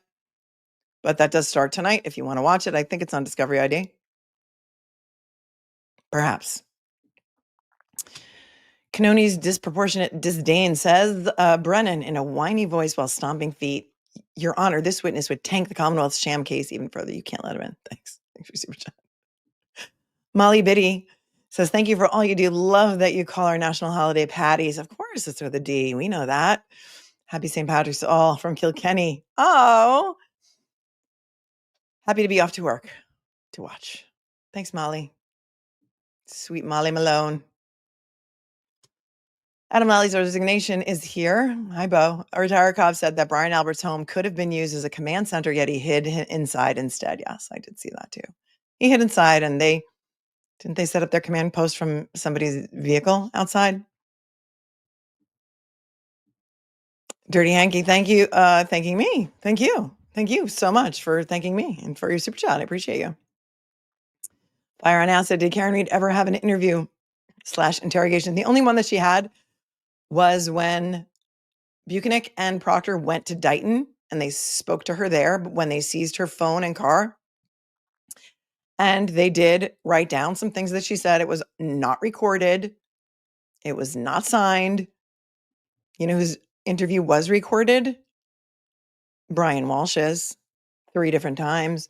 Oh, you know who else's was recorded? Dr. Harry Turk's, and he was in the hospital at the time. And that predates the John O'Keefe murder. I think that the Katie McLean case was in 2020, right? Because wasn't it during the panty? And he was in the hospital, and they did his interview in the hospital because he also tried to take his own life. And that was recorded. And all the interviews of Brian Walsh were recorded too. But you know what? No, they didn't record the one of Karen Reed. That's the only one that they interviewed, the only time they interviewed her. Thanks for asking. Hi, Tammy Tebow. Perhaps Brian Albert and others didn't come out that morning because John O'Keefe got off a few pops onto those who hit him, like Colin's knuckles. Side note, weird how my auto writer suggested knuckles after I wrote Colin. Oh, that's so weird. That is weird. Thanks for your 20. There were also some pictures floating around out there of somebody in a sling with their shoulder. I have no idea if it's related to this or if it was dated after this happened, those photos on some sort of social media, but you guys have seen them. Lisa Lou 7, thanks for the 5. Brennan can use irrelevant case law because Bev will allow it. He doesn't have to outrun the bear. He just has to outrun the defense. We'll see, Lisa. The world is watching. The world is watching. Hey, it's me. Thanks for your 5. It's thanking me. Thank you. Nina, can they use testimony from the first trial as impeachment? 100% they can. Absolutely, 100%. Or anything for yes, they can. Everything that was testified to under oath, they can use their grand jury testimony from either grand jury and their testimony from the first trial. Thank you, Nina. Hi, Kale. Who would you want to cross-examine? Oh, I've said this a number of times, but I would want to cross-examine Dr. Renee Stonebridge. She was the Commonwealth witness who examined John O'Keefe's brain. And I know. Dr. Renee Stonebridge, remember, she came in with a sleeveless shirt on. She had full sleeve tattoos on both arms. A lot of people were distracted by that. I think she's the best witness for the defense. She's got all the answers right there in the palm of her hands. All the answers right there. The way she described the injuries and how they could have been caused by a bat or some other heavy object with a blow to the head. The way she described the intercranial bleeds in several different places. The injuries to the temples, the injuries to the front of the skull, to the back of the skull. They did not come from a car. And so she's my dream cross-examination because I love experts, and I love especially when the other side's expert can give me everything I need and I don't need to pay them to come in. And so there's that. Brian B says all 4 of Colin Albert's knuckles cut from the fall. Try to put all 4 knuckles on a flat surface at the same time. Yeah, that was funny. He testified to that right? He had a beer in his hand, and so he fell on an icy driveway, and that's how he scraped up his knuckles. He had a whole story for that. Because again, Judge Cannoni is forcing them, the defense, to turn over all of their impeachment evidence so that the other side can prep their witnesses with the impeachment evidence. It makes no sense. I've never seen that in my jurisdiction, which is New York. Mark Petero and I have spoken about it many times. We've never seen it. I've spoken to lawyers in other, Andrew Burkhart, never seen it. She's in Washington State. It's an odd ruling, but she'll allow it. Karen says, were there any interviews that were recorded? The only one, chat, you can help me with this, that was recorded was Lucky Lochran, the plow driver. He was not interviewed until over 18 months, I think. Over 18 months later. And the majority of his interview was about Aidan Carney. The majority of his interview was not about Officer John O'Keefe. And I believe that's the only one. You guys can tell me if there were any others that were recorded by MSP. And the other thing that this FBI witness can testify about, I just remembered what I was going to say before, is that a good investigator assigned to this case would have gone to the scene on the day of the murder. Michael Proctor, apparently, according to Michael Marcy's hostage video, did not go to 34 Fairview on January 29th of 2022, so he could not have planted the taillight pieces. And I think did he even testify that he did not go to the scene? I'd love to hear that from the FBI expert. Of course you go to the scene if you're the lead investigator. Scott, kindergarten cop, 25 years on the job, NYPD. I mean, is that just basic? Pro Gamer's coming back with another 100 on the super chat. True tale for St. Patty's. I had a colleague from Southie, so exotic for me, visiting her sister in the D Street projects, crack dealers, green beer on March 17th. Surprised finding out our Irish origins when one of our kids went to UCC Cork. Found our ancestors in Franklin near Canton. That's crazy. That is crazy. Thank you so much for your very generous super chat. Again, coming in from Brussels. The world is watching. Oh, thank you, Nosy Rosie. Thank you. Yes. So this director of this Discovery ID documentary that was interviewed, I think on Lauren Conlin's channel. Lauren has also appeared in another documentary that I saw recently. I'm not sure if it was a Karen Reed one or not. I think it was, though. Wasn't she on maybe the 2020 or the Dateline, Nightline? I don't remember. But yes, she interviewed this director, and this director said, it was like, the pinks and the blues. The pinks were in support of Karen Reed, and the blues wanted justice for John O'Keefe. And then somebody pointed out in the comments that the people who dress in pink are here for justice for John O'Keefe. And there is no justice for John O'Keefe if the wrong person is convicted of his murder. So yeah, that was weird. Thanks, Rosie, for pointing that out. I forgot about that part. Up to Puppet. Thank you for your 10. I can't wait for Brennan to start complaining about Betterow making public statements. I want to see Bev try to silence him after she denied him entry on the case. Well, here's the thing about that gag order. It only applies to attorneys who have appeared in the defense of Karen Reed. The public is not silenced. Karen Reed is not silenced. The gag order extends to David Yannetti,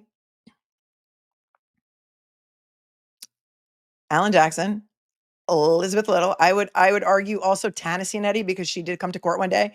Queen Tanis. I love Queen Tanis. She's David Yannetti's sister.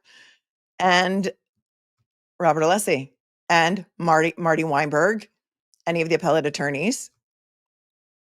And then on the other side, you have Lally McLaughlin, Michael Marcy, and Hank Brennan.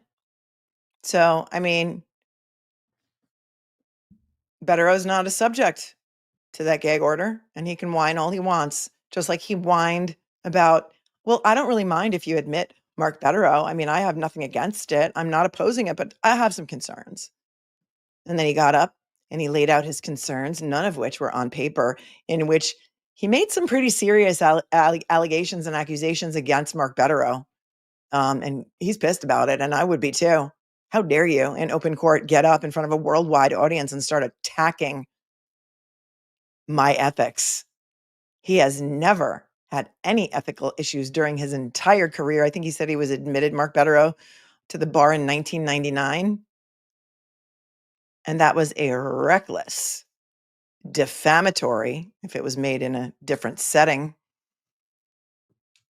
statement and statements about Mark Betterow and accusing him of sharing information from Aidan Carney's defense with Karen Reed's defense without any receipts on it at all. It was outrageous. It was outrageous, and I'm pissed for Mark Betterow. Oh, Ms. Holmes, thank you for gifting a membership. That is so very sweet and kind of you. Appreciate you so much. Ashley says, in the YSL trial, when the prosecutors asked for reciprocal discovery, the judge told the prosecutor, I want you to have more candor to the court. She didn't like the motion at all. That sounds like I missed a really good trial, except for it was so long, Ashley, that I just could not follow it. But I heard it was wild. Thank you for super chat. Thank you, Shari, for gifting a membership. And Midnight Mike is gifting a membership also. Thank you, Midnight Mike. And to those of you who are randomly gifted by YouTube, welcome. Kylie says, wasn't Finney Yanetti's case? He said pre-trial 1.0. Oh, really? Oh my goodness. Well, I think we're gonna have to look that up. I remember they did cite a case that he said, yes, I do know that case because that was my case. Hold on.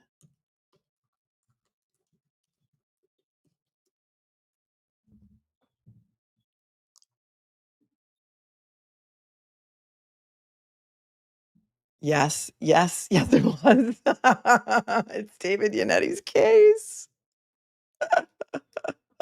That's fantastic. Thank you for reminding me.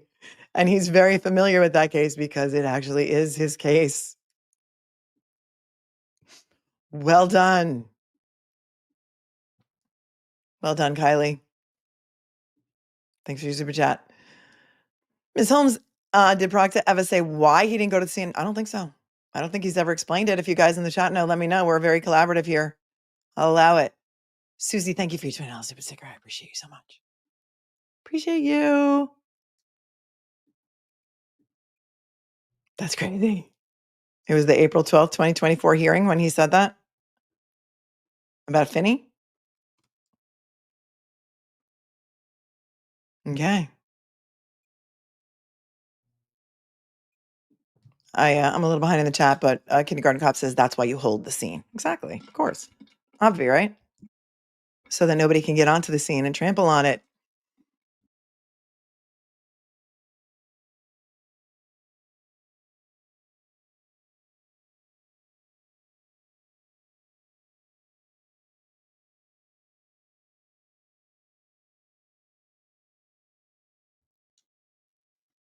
Okay, well, I have 609, which is the Commonwealth's opposition to defendant's motion in limine to exclude the testimony of Judson Welcher, but I don't have the motion in limine to exclude Judson Welcher yet, unless it's in my inbox. So we're going to skip that for now. Right now, we're going to take a look at document number 610. Docket number 610, which is the Commonwealth's opposition to defendant's motion in limine to allow evidence of lack of bias. Oh, this will be great. I can't wait to see what they say about this. Okay, so the defendant's motion in limine to allow evidence of lack of bias relates to ARCCA, and the defense wants the jury to be able to hear that ARCCA was initially hired to do their investigation by the federal government and by the U.S. Attorney's Office and not by the defense, because their argument was, I think we went over this in the last stream, that the jury didn't understand and it worked against Karen. It was prejudicial to Karen to not have them know that the feds were hired because of the things that the jurors came out and said after the trial. And so here's the Commonwealth's opposition to that. Give me one sec.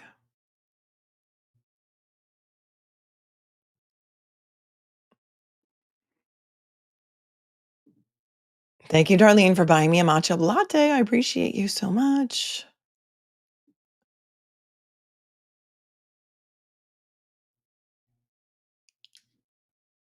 All right, let's see. 610, docket number 610.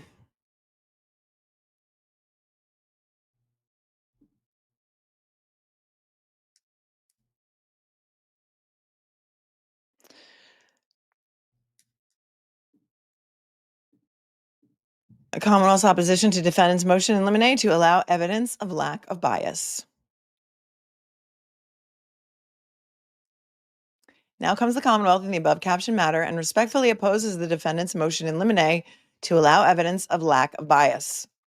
Contrary to the defense's repeated representations to this court, the public, and the first jury, the employees of ARCCA LLC were and are not impartial nor unbiased. Okay, you better have some receipts to back that up. It's just a blanket statement.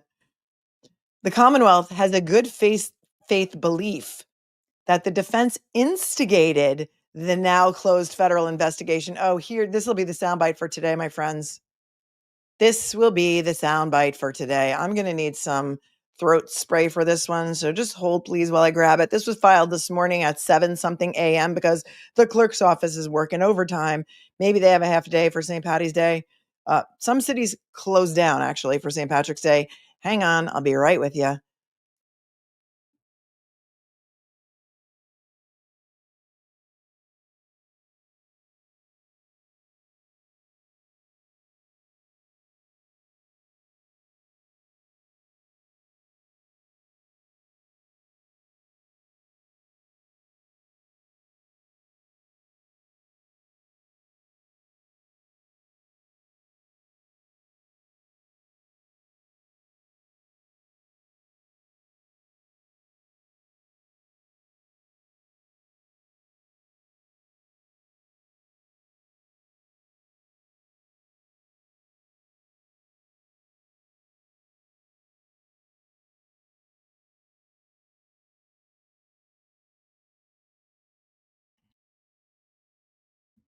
Okay, I'm back. And if this motion is not supported by an affidavit, my head really might pop off today. It might pop off. I'm going to read that again. That sentence that is already infuriating me, but I'm going to try and keep it calm today. I'm going to try and keep it calm. The Commonwealth has a good faith belief that the defense instigated the now closed federal investigation and actively participated in providing selective information and materials to the US Attorney's Office to attempt to propel and shape the federal investigation. Are you kidding me? He better come with receipts because, again, if this is going to turn into him attacking the defense attorney's ethics without any sort of evidence,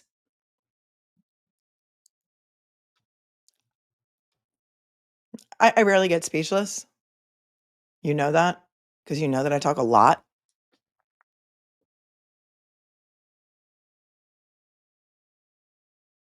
Wow.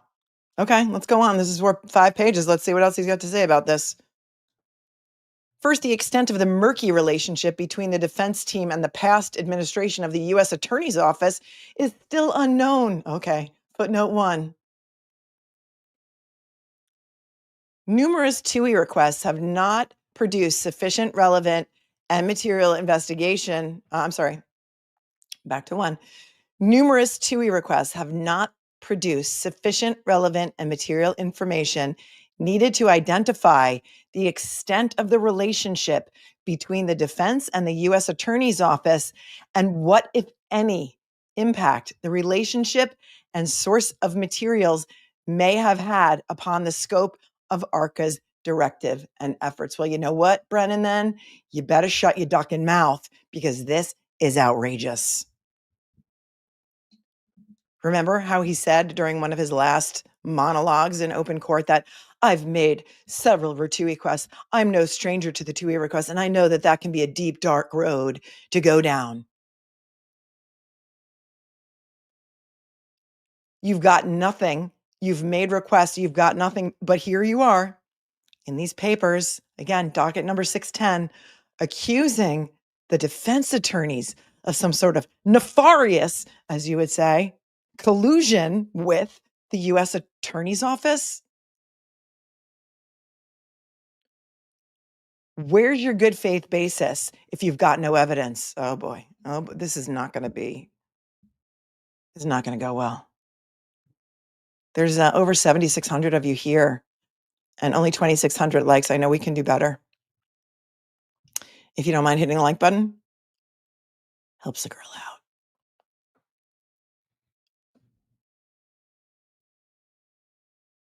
To this day, it is unclear how the relationship may have shaped or impacted ARCCA's efforts. The actual directive to ARCCA made by the past administration of the U.S. Attorney's Office and any shaping of ARCCA's efforts are not known. Well, then where is your good faith basis for this motion? Sir, counselor,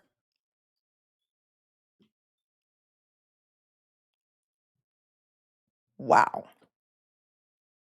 Wow.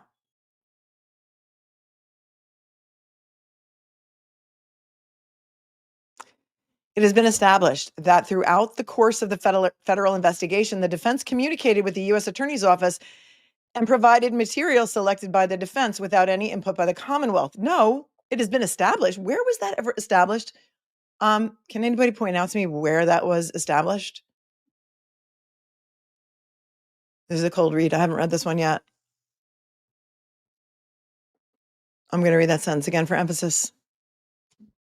It has been established that throughout the course of the federal investigation, the defense communicated with the U.S. Attorney's Office and provided material selected by the defense without any input by the Commonwealth, including related claims and information that advanced the defense's theory of the case. Where has it been established?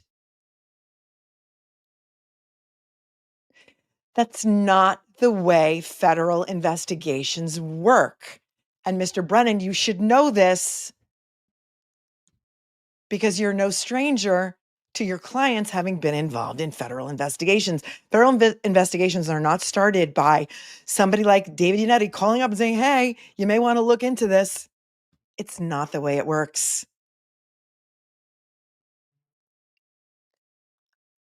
He goes on to say a specific accounting of all materials provided to the ARCCA witnesses by the U.S. Attorney's Office are indeterminate. Okay, so you don't know. So you don't know. And again, Mr. Brennan, I know that you weren't here last time.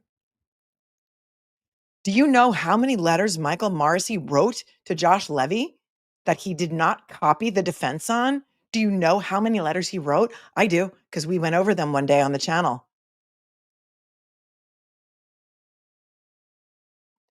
A lot. 9, 10.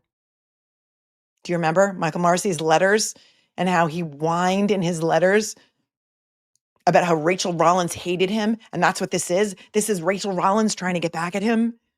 And then he complained about another employee of the U.S. Attorney's Office who got fired and had some beef with him, and that's the reason why they're doing this to him.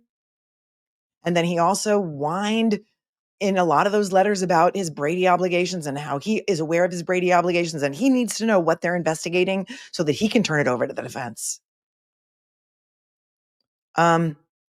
We do. We've been over those letters. Maybe I'll link that show below. And what? If anybody had ex parte communications with the U.S. Attorney's Office, it was Michael Morrissey. And Lynn Beland, who was his right hand at the time, she has since jumped the proverbial ship, as has David Traub, your PR person. Does he not know this? Does he not know? Is he naive, ignorant, stupid, or did he not read the file? This is the egregious behavior if he's got no receipts on this. This is, and this is the soundbite. This is what everybody's going to run with tonight. That the defense was in cahoots. They were colluding with the U.S. Attorney's Office and gave them selected information to give ARCCA. Really? Really? You think that's how the feds work? Yes. Can I see some boss baby emojis in the chat? I will allow the boss baby emoji to be used anytime you were mad at Hank Brennan. We invented the boss baby emoji during the Robert Tellis trial out of Las Vegas because his employees called him boss baby. And also, this case has some similarities, in my opinion, to the Alec Baldwin trial, the Rust trial out of New Mexico, which was dismissed in open court because Carrie Morrissey, coincidentally, her name is also Morrissey, withheld potentially exculpatory information from the defense in the Alec Baldwin case. And Judge, was her name Mary? I want to misname her, Mary Marlowe Summer, dismissed that case in open court because of it, because of that Brady violation. Carrie Morrissey, the special district attorney in that case, or special prosecutor, put herself on the stand to try and explain away why she didn't think the evidence was relevant, why she didn't think it was important to turn it over to the defense, and why she put it in a different case file with a different number. Judge didn't buy any of it, didn't even wait to make a decision. The other specially appointed district attorney resigned, I think, over the lunch hour. Don't quote me on the actual timing of that. Resigned when this came to light, let's say, because she couldn't in any way be involved in that, the Marcy mobsters. And so Boss Baby was voiced by Alec Baldwin in the cartoons, and therefore it's just another parallel of the Boss Baby emoji. So I'll allow it. Yeah, somebody said she did it when she went to lunch. She bounced. Yep. And Snack says that was my first Brady. Oh, that was your first Brady. Now we have so many Bradys. It's the Brady Bunch. Jessica says she did it when she went to lunch. She bounced.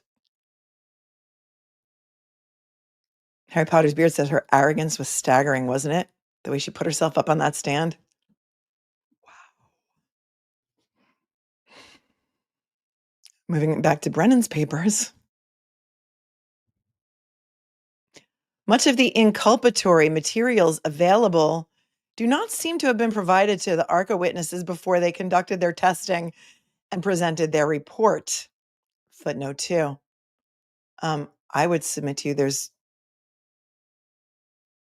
little to no inculpatory evidence here. Other than what? Unrecorded statements of people who said that Karen said, "Did I hit him? Could I have hit him?"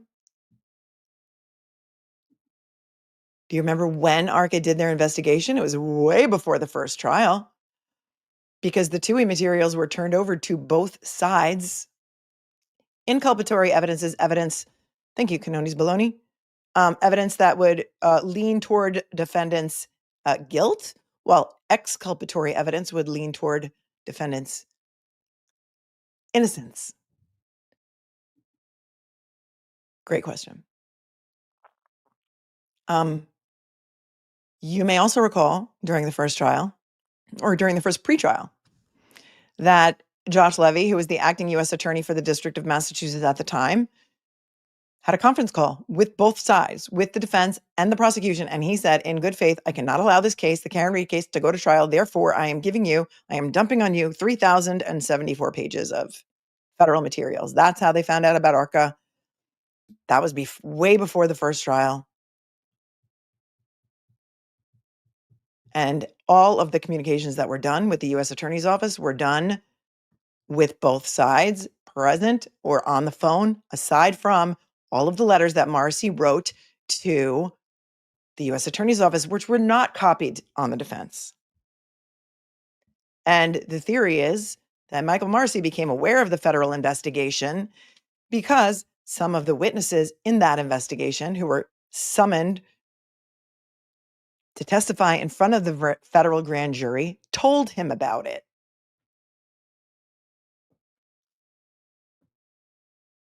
And when we read those letters and we saw how they ramped up, right? And they got real frantic.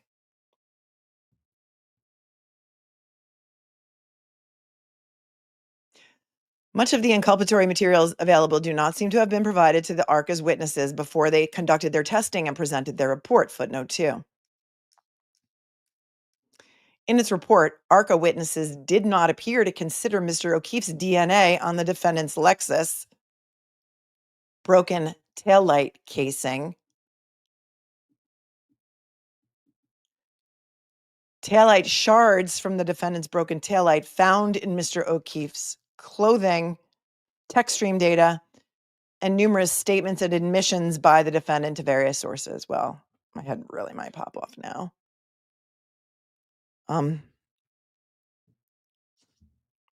Here's the thing. Here's the thing.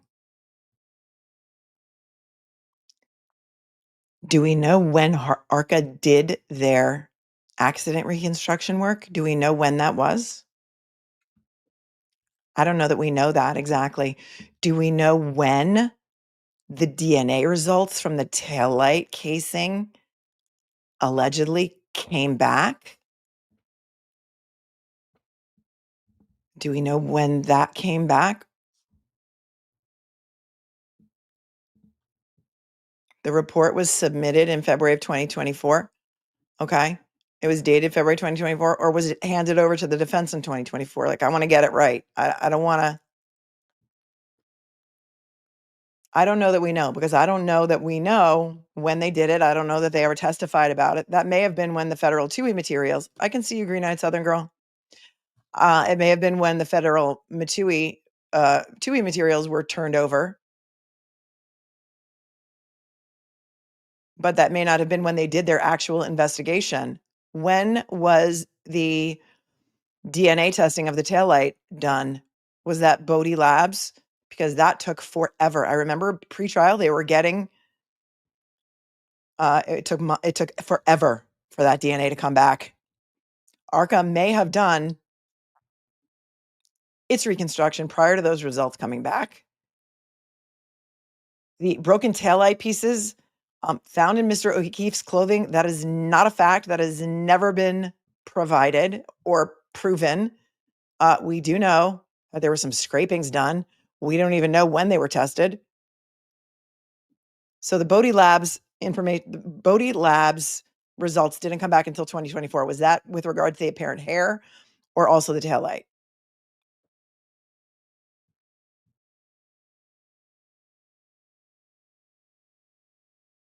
Okay, so the DNA on John's clothes was okay. So I don't have all of this information, but what I'm going to say is I'm putting it out there. Olivia, Lana, you guys are amazing at this. I'm sure you'll run with it. Aussie.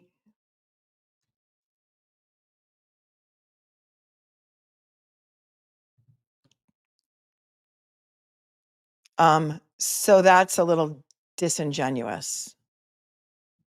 And I believe that they testified on the stand, Dr. Wolf and Dr. Rentschler, that it wouldn't have made a difference. They didn't need that information because physics.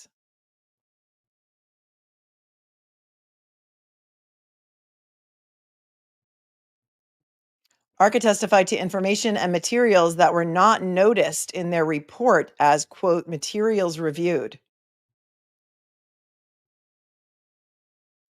Like what? Like what? I mean, don't just make a blanket statement. Like what? What did they testify to in their testimony? Because remember, I think we went back and we looked at Dr. Wolf's voir dire one day recently. And in the report, there were something like 14 or 17 things that were in the report that they said that they looked at in coming to their determination.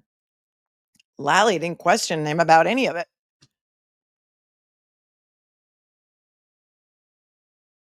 So, Mr. Brennan, if you're going to make this blanket statement, tell us what they are. What are those things that they testified about that were not noticed in their report as materials reviewed?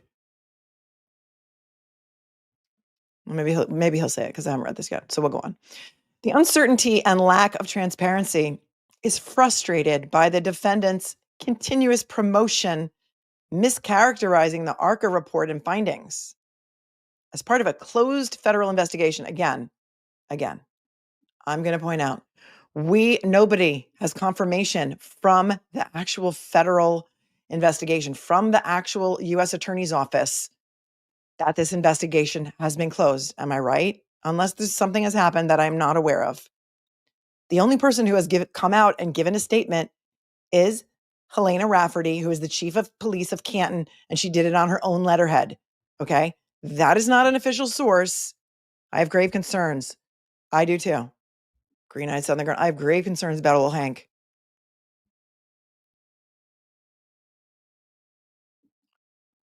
Tanya said they admitted to not seeing irrelevant materials.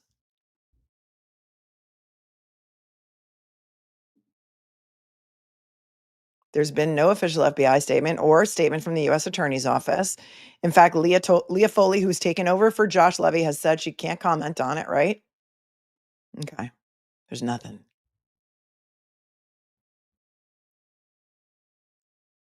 As part of a closed federal investigation, the U.S. Attorney's Office contracted with ARCCA LLC on February 12th of 2024. Okay, so he's saying that's when ARCCA generated their report.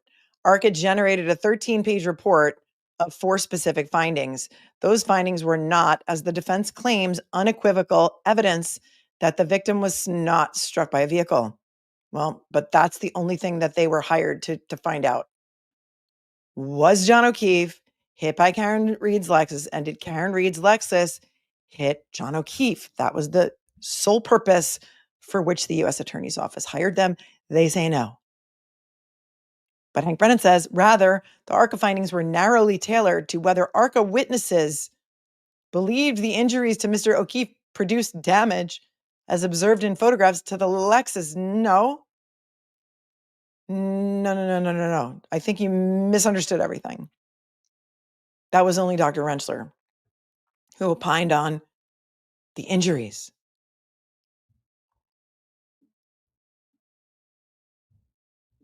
And the damage to the vehicle. I don't know what he's talking about, Bentley. Your guess is as good as mine. What the WTF is he talking about? I have no idea. Right? Lori Marie says, wait, did they consider the score of the basketball game that night? If not, then clearly their findings are moot. Mm-hmm. Yeah. Right.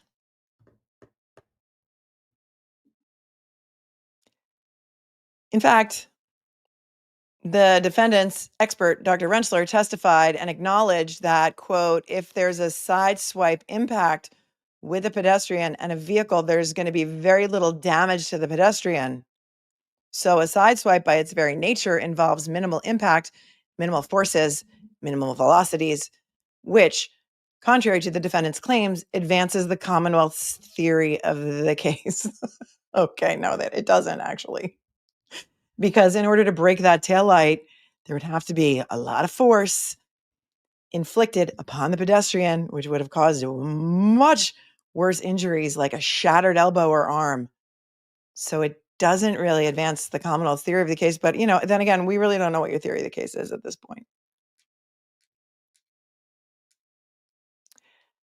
He goes on to say, second, there's no adequate assurance that the ARCCA witnesses lack bias.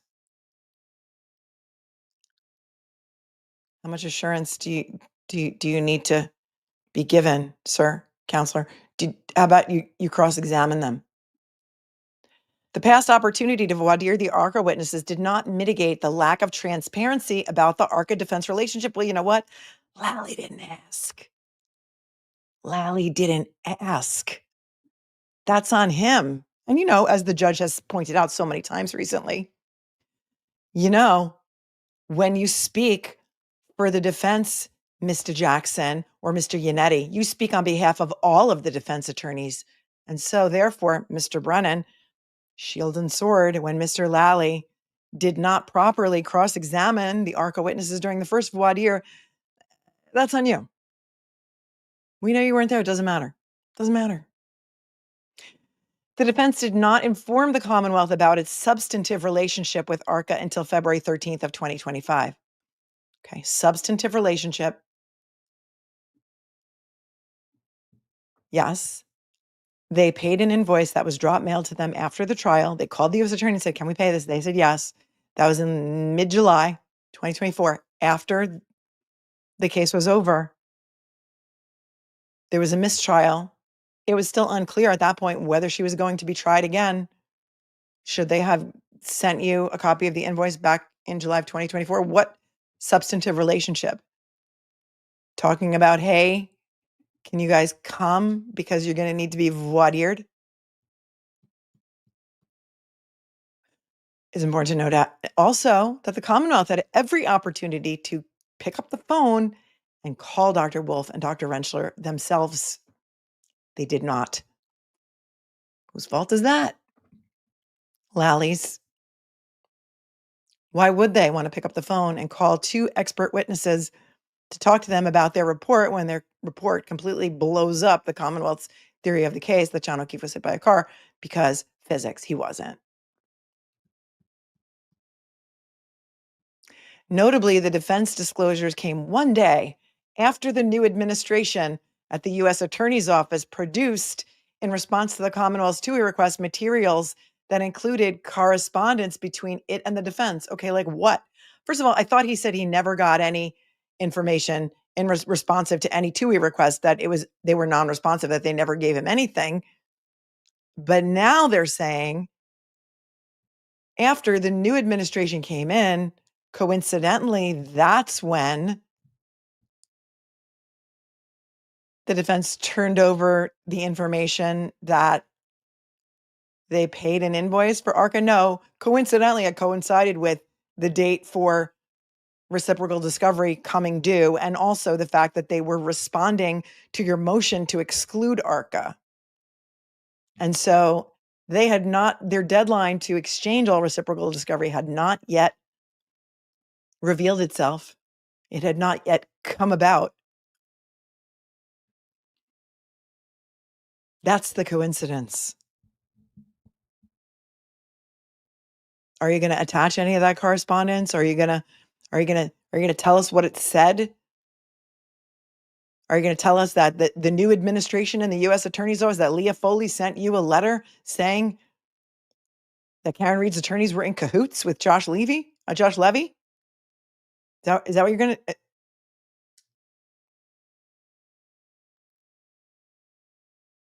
It's giving me a headache. I feel like there's an ice pick in the side of my head. Before February 13th of 2025, the Commonwealth was wholly unaware of the defense's relationship with ARCCA, including proposed retainer agreements, intention to compensate. There was no intention to compensate. You have not proven that, sir. And collaboration relative to questions and answers at trial. They were not allowed to be prepped. Therefore, Dr. Wolf, on the Sunday before he was to testify, sent Alan Jackson an outline of questions. Do you really think Alan Jackson was checking his email and didn't have any questions prepared for Dr. Wolf? Rather, the questions posited by the defense during voir dire testimony and trial testimony created impressions that were clearly not consistent with the actual relationship between the parties. The voir dire was necessarily insufficient and fruitless. Well, perhaps it's Mr. Lally who's insufficient and fruitless, but that's not a very nice thing to say about your water boy co-counsel, because that's what you're saying. Lally didn't do his job. That's what you're saying here. Footnote 3. To this day, the correspondence between the defense and ARCCA witnesses is missing context. No discovery has been forthcoming since February 13th of 2025. Notably, during the pendency of this case, this is the only time the defense produced reciprocal discovery prior to a discovery deadline. Really? I'm sure that somebody later will point out why this is a lie.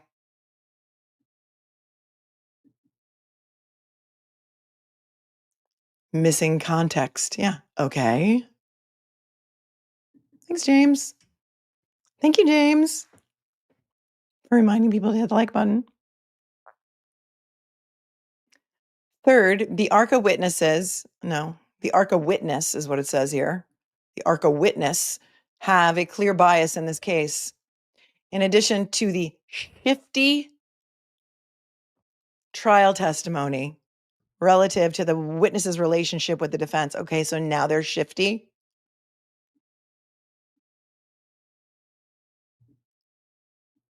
The ARCCA witnesses did not contain their opinions to the parameters of their report during trial testimonies. Okay, isn't that also fodder for cross-examination? Again, are you again pointing out that Lally is a crappy attorney? That Lally sucks? Because that's proper fodder for cross-examination, and if Lally didn't do it, I think Lally needs to walk away from this case because he's being publicly disparaged here. You know who else is being publicly disparaged? The family of Dr. Wolf.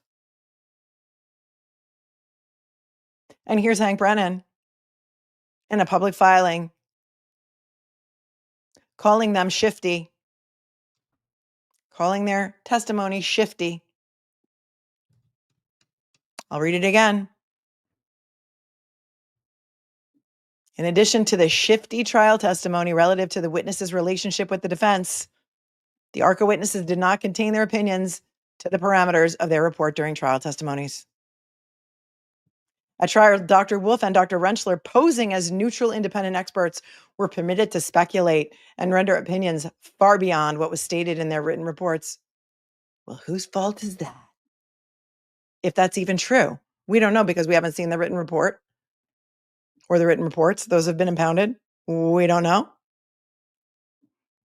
We haven't seen them.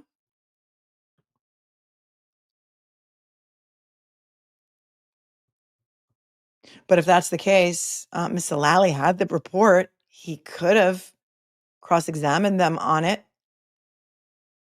You know what's shifty? An inverted Sallyport video. You know what's even more shifty?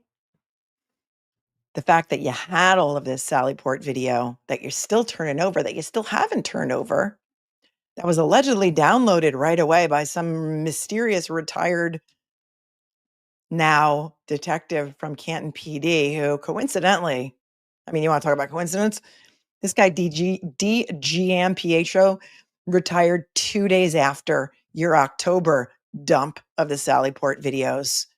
You know why detectives retire or law enforcement retires sometimes? Because if you retire, you get to keep your pension.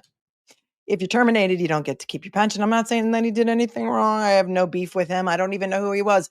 You know what else? No one else knew who he was either until, I don't know, maybe a month ago, when it was all of a sudden revealed itself that this former detective from Canton PD, who, by the way, was conflicted out of this case on January 29th, 2022, downloaded all of the Sallyport video. I mean, it must have been within 30 days, right? Because they told us that the system overwrites itself every 30 days. So he must have downloaded it right away into either his iCloud account or his detective file or a hard drive or an extra hard drive or different, because you keep changing your story on. That's shifty. No metadata. You want to talk about shifty? Let's talk about shifty. And the fact that the people out there are now attacking, or trying to intimidate, let's say, trying to intimidate witness Dr. Wolf from testifying by going after his family and posting their family pictures and his wife's Facebook information. And is that witness intimidation? I would submit to you that it is under these flimsy witness intimidation statutes in Massachusetts.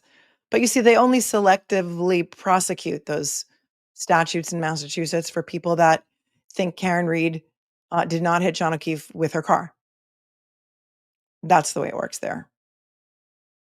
But the people that are trying to intimidate Dr. Wolf from testifying in this trial and trying to intimidate Richard Green from testifying in this trial by digging up some old bar fight records and posting a mugshot all over the cesspool of Twitter. Any of those people going to be prosecuted for trying to intimidate witnesses, or is it just the people who don't think Karen Reed is guilty? Right. It is still unexplained why Dr. Rentschler disclosed for the first time in cross-examination that he learned of additional evidence that was favorable to the Commonwealth Evidence that the victim was not wearing a jacket.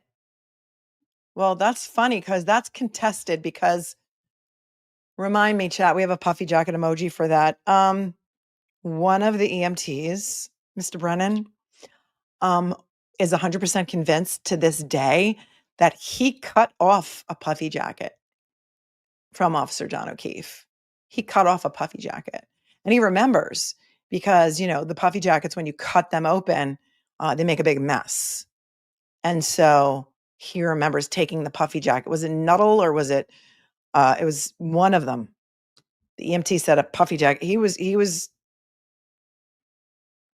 really believes that he did cut off that puffy jacket. So that is that's something at issue here.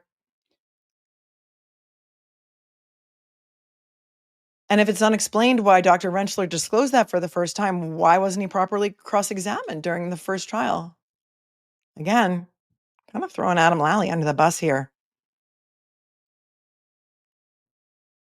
The victim's DNA was located on the defendant's taillight.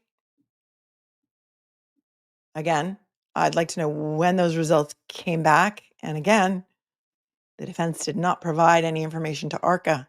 So all of this is rumor, speculation, and innuendo. In addition to accusing the defense of colluding with the US Attorney's Office. The victim's DNA was on a drinking glass near his body, was it? Wait. Refresh my recollection. Did they find John O'Keefe's DNA on the drinking glass near his body? Oh, also refresh my recollection. Did any law enforcement ever go inside the house at 34 Fairview and look in the cabinets to see if they had those type of glasses in their house? Anyone? Well, I know they didn't go in the house and look in the cabinets and to see if they had those kind of glasses.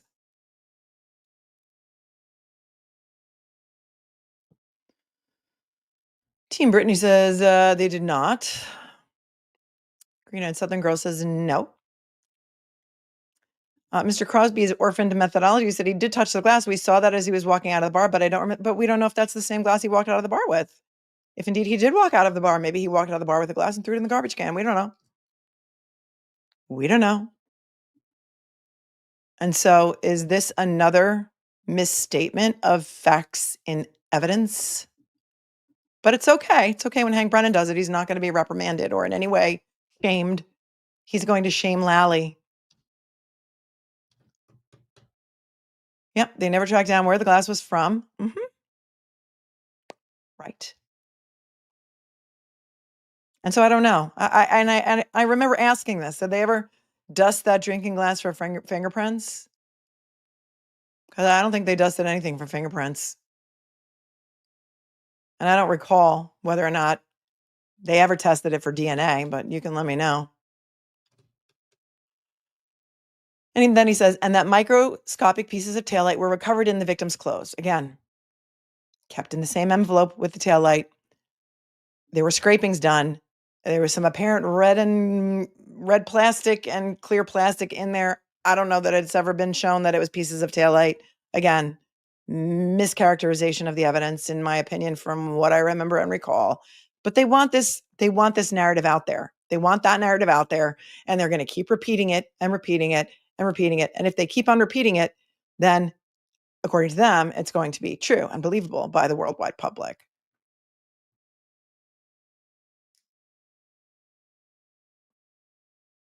Yep, glass in the bumper did not match the glass on the ground. That is true. There were 4 different sources of the glass. We went over that the other day. We went over another motion. There were 4 different sources of glass found. Yep, that's right. Chloe Albert's Revenge says, I'm so tired of the DNA on the taillight crap. He was her boyfriend. He moved her car. He touched it. It was in his garage. That means nothing. Also, many law enforcement friends in the chat have pointed out that it becomes custom and habit for officers to touch taillights of cars. They just do. They just do it. They do it. It is a habit. It is procedure. It is what they do. Moving on, Dr. Rentschler alluded to the details of those findings, suggestive that he had provided the actual crime lab reports or information not publicly revealed from either the defense or from the US Attorney's Office. I'm sorry, what? I have to read that again for my own clarity. Hold on.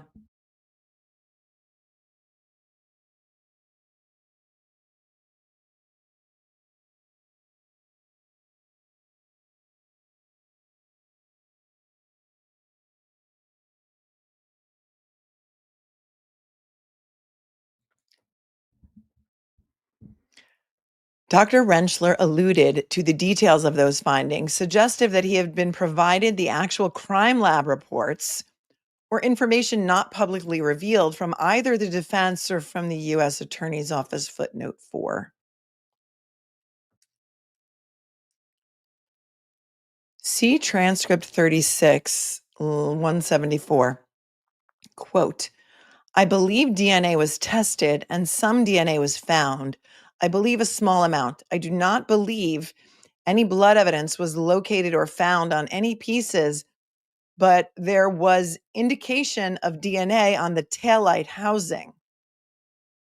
Notably, prior to Dr. Rentschler's testimony, the Commonwealth was not notified of additional material reviewed or considered by either ARCCA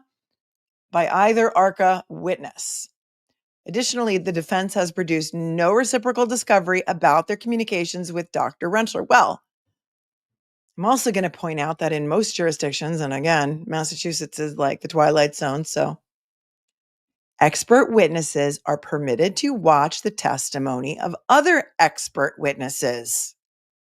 And it is very possible that because I think Dr. Rentschler and Dr. Wolf were maybe the last witnesses to testify during this 10-week trial, that they watched the testimony of some of the other expert witnesses. That is permissible.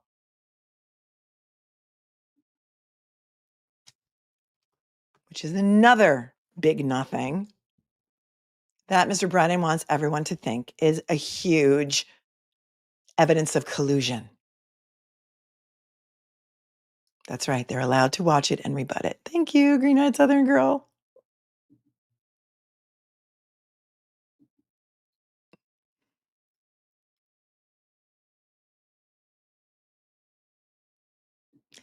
These materials are not in the list of materials reviewed proffered in the ARCCA report. It is unknown the source of these materials. Well, why didn't Lally ask them on cross? I'm sorry if it's not known to you. It would be known to you if you asked them while they were on the stand. And you have the ability to do that again when they get up and testify again. Oh, this sentence is going to just spin you all right round, baby. You spin me right round, baby, right round, like a record, baby. Here he goes. It is disingenuous for the defense to posture the ARCCA witnesses as completely neutral and independent. You know what's disingenuous? Just about everything you've written in this motion so far. Since the February 18th, 2025 hearing date, the Commonwealth has learned that the defense/ARCCA relationship appears cozier than once portrayed. Oh, now it's cozy. Now it's cozy. They're cozy. They're cozying up to each other. It was not good enough that you called it. Let's see, what'd you call it in the last page? During the last page. Hold on. Shifty. It was shifty.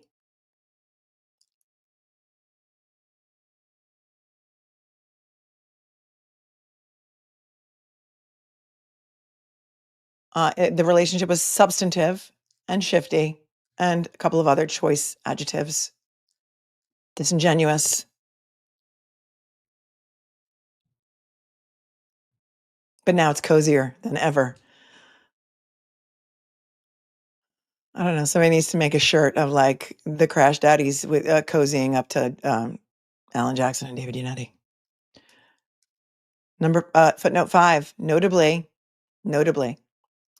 Photographs have recently been discovered by the Commonwealth and subsequently produced in discovery depicting Dr. Rentschler attending a private luncheon and conversing with the defendant's father at this luncheon. I'm so glad you brought that up. I'm so glad that you brought this up and that perhaps the trolls are giving you things that you're putting in your mouth. I remember when we covered the Maya Kowalski trial together, and I never thought it could get any worse than the defense pulling their legal theories off of Reddit threads.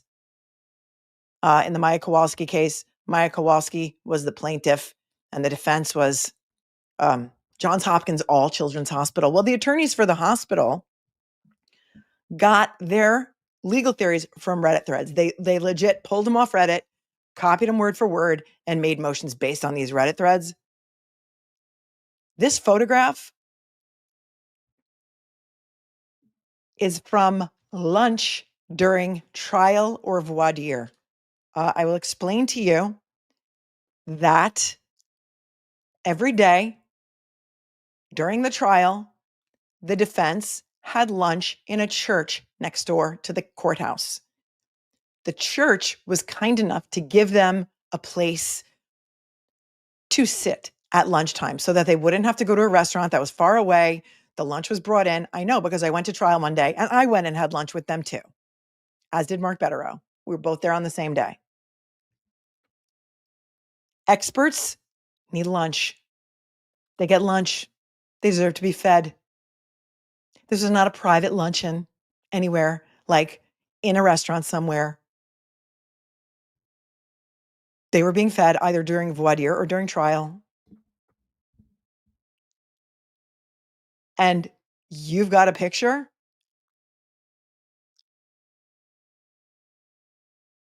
that you turned over, apparently, to the defense, photographs of Dr. Rentschler attending this private luncheon. Is it a video? Because you're saying that he's conversing with the defendant's father. Or was he just standing next to him? Or are you also like D&E Pizza with your cameras outside recording everybody? Video and audio. This is insane. Did you attach these photographs to your motion? Where was this private luncheon? What was the date of it? We need some more clarity and some more details around this because you've got no receipts. But again, he's pulling his photos off of Twitter and he's being given them by people who hate Aidan Carney. People who hate Aidan Carney. People whose life's mission has been to play on Twitter all day, disparage Karen Reed, complain about the outfit she's wearing to court. Anybody notice that JC, the woman who will not be named, who may have worked for the FBI because she's got receipts on that, is now protecting her tweets on Karen Reed? She's tweeting about Karen Reed now, but nobody can reply to them. And then she's saying in her tweets, oh, if you want to reply, let me know. I'll let you reply. Who first released those photos? Where'd they come from? Who's standing outside the window taking photos of them having lunch in the church? Yep. Right. Kelly, thank you. Bring Lally back. At least he has some kind of ethical code. Yeah, I don't think he's dirty. Like this is dirty. This is playing dirty. In my opinion. Yeah, he was given lunch. Stop the presses.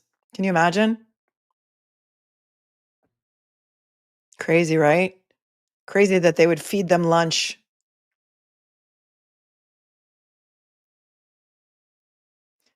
Fourth, because it's not over yet. It's not over yet. Fourth, posturing that the ARCCA experts were retained by the US Attorney's Office and introducing a federal investigation to the jury implies some speculation of wrongdoing attributed to investigators and or civilian witnesses. Well, as it should. Remember, because you might have been confused about what it is that we're reading here. This is the Commonwealth's opposition to the defense motion to allow the jury to hear that ARCCA was originally hired by the US Attorney's Office. This is their opposition to that motion. And their fourth point here is saying that if you let the jury know that the ARCCA experts were retained by the US Attorney's Office and you introduce a federal investigation to the jury, that implies some speculation of wrongdoing attributed to investigators and or civilian witnesses. Well, if the shoe fits, in the last trial, we know that it worked against Karen Reed because the jury couldn't hear about who hired the ARCCA witnesses. And so they speculated that the ARCCA witnesses were either hired by Karen Reed's car insurance company or Turtle Boy. And so they discounted it. What is more important? Prejudice to the defendant or prejudice to the Commonwealth? What is more important, that the defendant receives a fair trial or the Commonwealth receives a fair trial? Those are, of course, rhetorical questions, but you wouldn't know that from reading these papers. Introduction of a federal investigation would in turn demand a complete and transparent portrait. Not necessarily.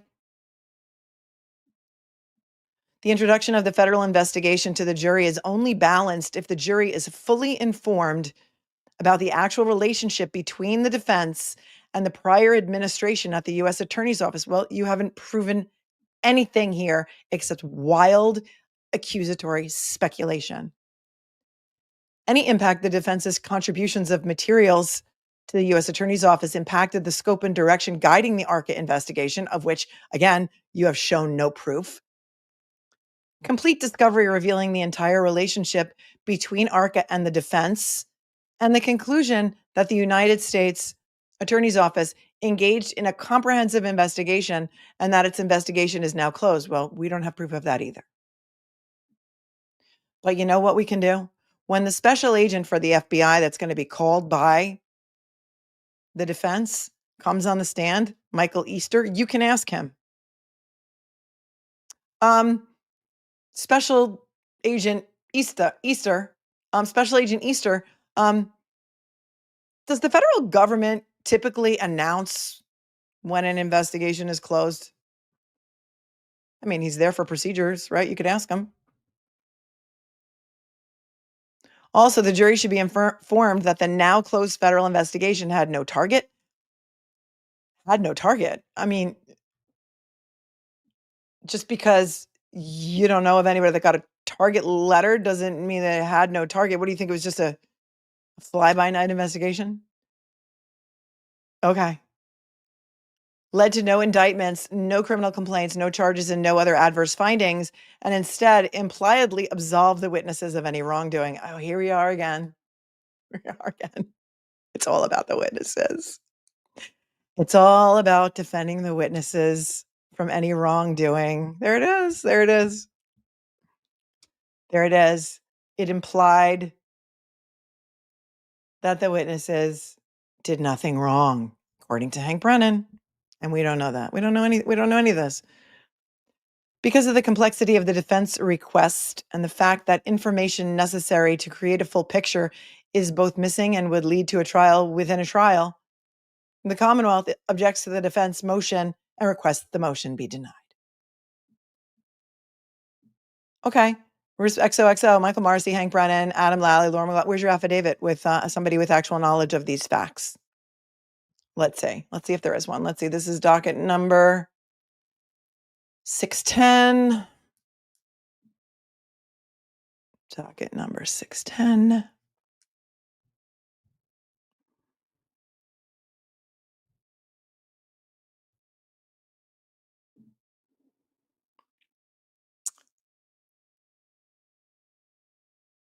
Yeah, there's no affidavit with it.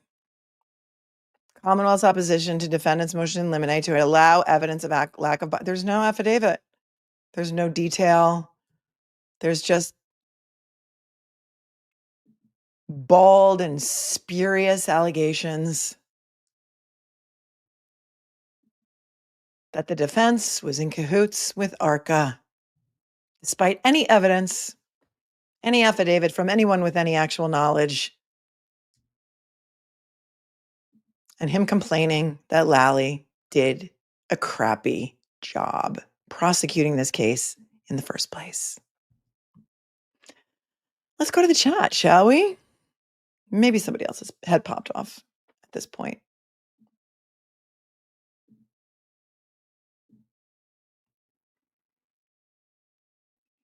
Let's see. Let's see. Amanda's here, and she's got a Grateful Dead song lyric, Big Boss Man. Can't you hear me when I call? You ain't so big, you just tall, that's all. Garret Wing sings Pigpen. Love you, your channel and community. Thanks for all your work. Thank you, Amanda. Free super chat. Always love a good Grateful Dead quote. Herbert says, I think Bev will do everything she can to get a conviction. That way she gets her pound of flesh. Karen goes to jail. Defense is put in its place, even if they win on appeal. I don't think that in any way, shape, or form Karen Reed will ever be convicted. But thank you for your super chat and your thoughts. Caliban Dan, do not cite the deep magic to me, which I was there when it was written. David Giannetti, thank you so much for your super chat. Edward, want to bet there isn't a signed affidavit attached? You're right. You were right. So far, it hasn't hit the docket. The last thing on the docket right now is 610, and that's what it was. That was 610. Holly Johnson says, is Judge Bev ever going to say what her punishment is for her grave concerns? We haven't seen anything. We haven't seen a decision on that motion yet. And remember, that motion was the motion to exclude the ARCCA testimony. So we haven't seen it yet. Or because this was not a formal complaint from Buren and that it's crickets. No, she's going to decide on it, but she just hasn't yet. We'll see what happens. Gray space, can and would the U.S. Attorney's Office respond to this accusation? I don't think that they would. I don't know. That's a good point. That's a good point. They might want to come in and defend themselves against this. So I don't know. I don't know if they would. I don't know. It's a good question. We'll see. We'll see if it happens. I would say they have standing to come in and defend their honor and their ethics, and they can come in and say, no, we didn't do that. Be interesting to see if they file that. Great point. Idiot Wind, I hope defense suggests to Proctor and Cross whether it's normal procedure as lead investigator not to go to the scene and whether he didn't, because greeting Lexus at Sallyport was higher priority. Sorry if I'm being catty. No apology necessary. Great point. Thank you for your super chat. Thanks on top for being on top of the super stickers as always. Amy says, imagine thinking the defense attorneys have control over what the feds do and then calling us conspiracy theorists. Free Karen Reed. Well done, Amy. Well done. Thank you. Andy Deb's Judicial Bench Award says, it would be perfect if the defense responded to Hanky offering to replace the FBI agent Easter with Pam Bondi, U.S. Attorney General. That would be fantastic. Thank you for your super chat. Debbie says, so he's saying the only reason the Fed investigation came out favorably for Karen Reed is because they were working with the U.S. Attorney, right, with the defense. I hope he has proof of that. No, we haven't seen any proof yet. He didn't attach anything. Thanks for being here for 15 months with me. I love you so much. Armick, hit the like button. Show Melanie some love. Thank you. Thanks, Armick. Melissa, this is mob behavior. Goodfellas has entered the trial. Yep. It sure has. Thanks for your super chat. Jamie became a new member. Welcome, Jamie. Wristband ruler. Well done. I'm really concerned that summons going to potential jurors is going to be sketchy. We'll see. The jury summonses went out a while ago. So some people have chimed in chat that they got some jury summonses to come in like around beginning of April. So we'll see. Will this motion produce the Department of Justice to release a statement? We'll see. We'll see. Will it prod them? Is what you said. Yes, it may. We'll see. Macbeth's Inferno. Thank you. Comedy of Errors. Appreciate this. Thank you. I appreciate you and your super chat. Second statement undermines his claim. Says John beat a bot. Thank you for your super chat. Lisa Liu. Does it make sense that U.S. Attorney's Office would contact Hank to tell him the case was closed given their contentious relationship? A ruse, perhaps? Jokes on Hank? I can't opine on that, but thanks for your super chat. Michelle Gallagher said Proctor was at 34 Fairview. Also, I trained my Cane Corso by watching Garrett's video. Oh, that's awesome. Thanks, Michelle. Phil says, Aussie's video about the metadata, though. You and Aussie are both amazing. Thank you for everything you've done and continue to do. She's amazing. Thank you. Thank you for thanking us, Phil. It's team effort here by a lot of people who don't know each other. And the thing that brings us all together is our belief that John O'Keefe was not hit by a car. And the car didn't hit John O'Keefe. And that everything about this is sketch, if not corrupt. It was incompetent, if not corrupt. And people are catching on now. We've been screaming into a closet for a very long time. Ginny, was there taillight embedded in John O'Keefe's clothing? I don't remember that from the trial. I don't believe that is what is exactly the testimony was. I remember there were some scrapings. I don't think that it's ever been actually shown. But again, the chat can help me out on that. If it was ever proven anywhere, you can let me know. I know there was some testimony about some scrapings. There was also some testimony that the clothing may have been in the same envelopes as the taillight pieces. And so they keep trying to get that out there, but I don't know that there's anything proving that. But thanks, Jenny. Hates me. Is it just me, or is Breen the only attorney flirting with the ethical, unethical line? Yet he suggests everything is unethical. It's not just you. Thanks for your 10. K-Wags. Brennan is single-handedly tanking his reputation. He could have dismissed charges due to corruption and lack of evidence. Well, that may have had to have come from the top dog, Marcy, but yes. Was he lying for Whitey then, or is he lying now? Whitey, a.k.a. Hank's family would be ashamed. Thank you. Thank you very much for your 20. Appreciate you. Mason, does Bev really think they will get through all these motions in 2 days this week? I don't know. We got a full day tomorrow and a full day Wednesday. We will see. I would venture to guess that there will be more days set aside for future hearings, either Daubert hearings, motion hearings, evidentiary hearings, before April 1st rolls around. So you can probably bet that there will be more days to come back. Aside from tomorrow, we'll be covering both days live, tomorrow and Wednesday. Gail says, here we go again. Brennan spewing BS. When is all this going to stop? It's out of order. Bev, you're being watched. Thank you. Lying Witch in Black Robe says, feds are not going to charge any of these officers at this time because of the pending Brian Walsh trial. Too many of the same players and could interfere. That's an excellent, excellent point. Thank you very much for your super chat.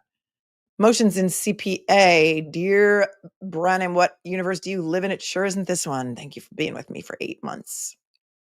Shelley, wife a cop for 25 years. The union will keep Proctor. I would bet money that Proctor holds all the cards. He has dirt on all of them. That's an interesting thought.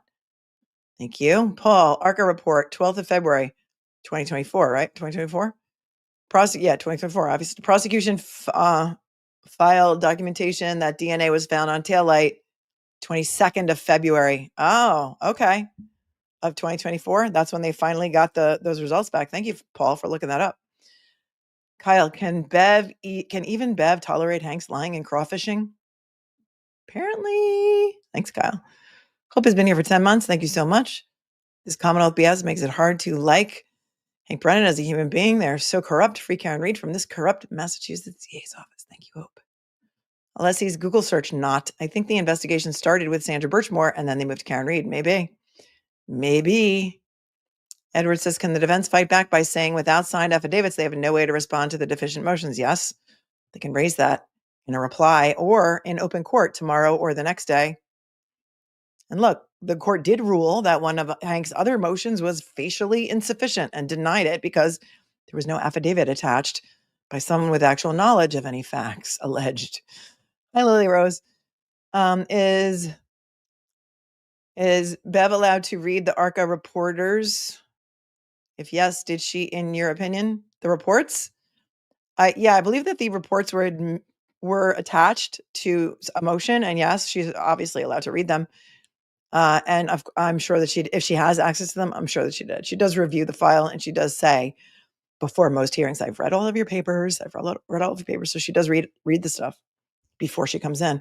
Sometimes she even takes like a little break, like a little timeout, and she goes and reads it on a break. Chloe Albert's revenge. The amount of people in this case who retired, sold homes, filled pools, changed jobs is so weird for people not entering witness protection. Thank you. Hi, Greg. Thanks for your 20. The people who are going after Dr. Wolf are losers who have never succeeded at anything in life. And so taking someone down online gives them the first sense of self-worth they've ever felt in their lives. Sigh. Okay, rant over. Do you think that's what it is? I mean, it may go a little deeper than that, but yeah. Thank you, Greg. You can rant anytime. Coy Hall, thanks for your 5. Could the defense call Josh Levy to testify about what, if any, communication the defense had with the U.S. attorney's open door to the FBI in this case? I do not think that would be allowed during trial. Could it be allowed during an evidentiary hearing pre-trial if the judge allows it? Maybe. Would everything that he did, Josh Levy, during his course as acting U.S. attorney be privileged? Maybe.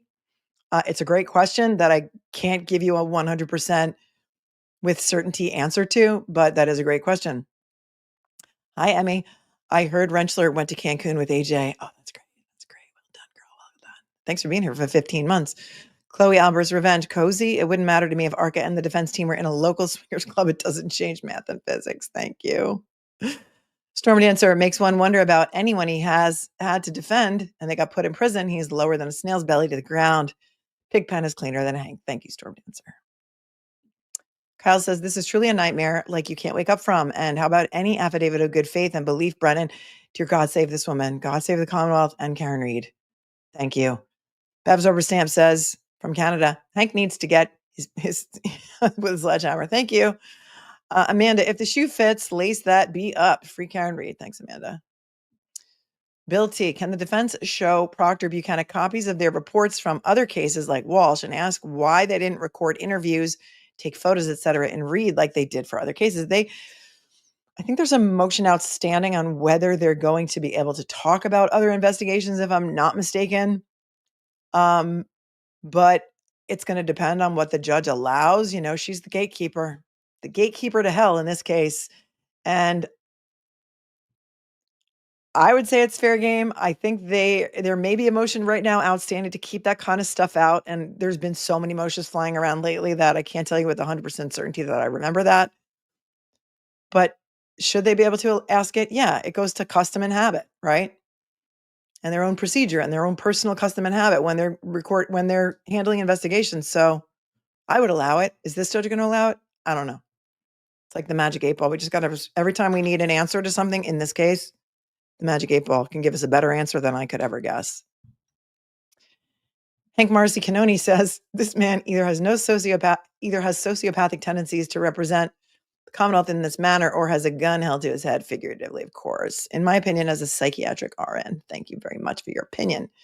Lori Life 360 for the win is here. She's been here for 11 months. Thank you for being here, Lori, and thank you for thanking me. Everything that guy said is BS, says Snacks. Thank you. Mac RN, pure unadulterated banana lands. Thank you so much for my coverage. Thank you. So glad to be here with you, with all you all yelling into the same closet. Well, thank you for being here, and thank you for your super chat.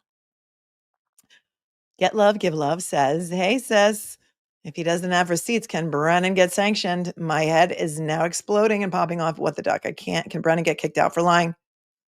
He's got some sort of litigation privilege, but when you can show a pattern of this type of reckless, egregious, unethical behavior by getting up and playing to the media, or as he liked to say one time, that the defense was playing to the people on my right, which is where the media were sitting, it becomes a pattern that just maybe can't be ignored.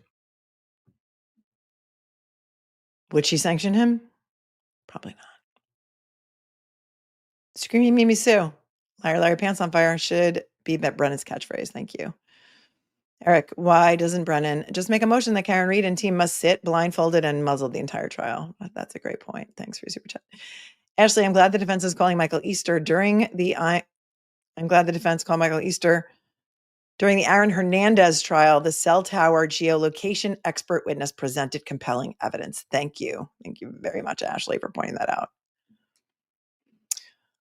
Louis Opperman is here from South Africa and says, Brennan blaming and falsely accusing the FBI. Seriously? Yes. Oh, yes. Yeah, you're being gaslit, and it's true. That's what they're doing. Moving on. Marissa says, if anyone wants their mind blown further about Hank, the Whitey Bulger documentary, I guess you're saying about corruption, is wow. Haha. Thanks, Marissa, for your super chat. I appreciate you. All right. Well, we still do not have the motion from the defense about trying to exclude Judson Welcher, but we do have the Commonwealth's opposition to that. So we're going to look at that now. Hang on. And maybe that will help us glean what that motion is about. We also still do not have the decision on the motion to dismiss, which, as far as we know,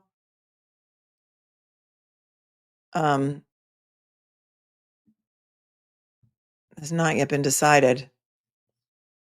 So let's pull up the Commonwealth's opposition to defendant's motion to preclude the testimony of Judson Welcher and see what we can get from that. Cold read for me. First time out. Docket number 609. Docket number 609.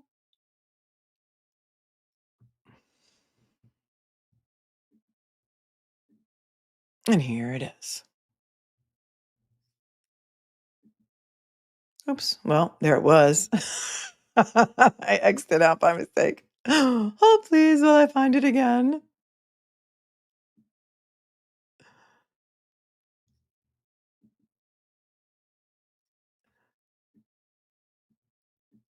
Docket number 609. Docket number 609.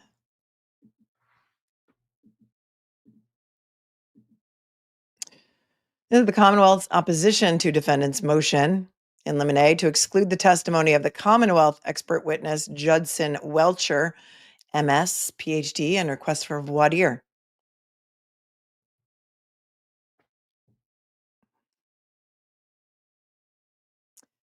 Now comes the Commonwealth and respectfully requests that this honorable court deny the defendant's motion without a hearing. Okay, without a hearing. Give me a second. I need a sip, and misophonia is really a thing. Hold on.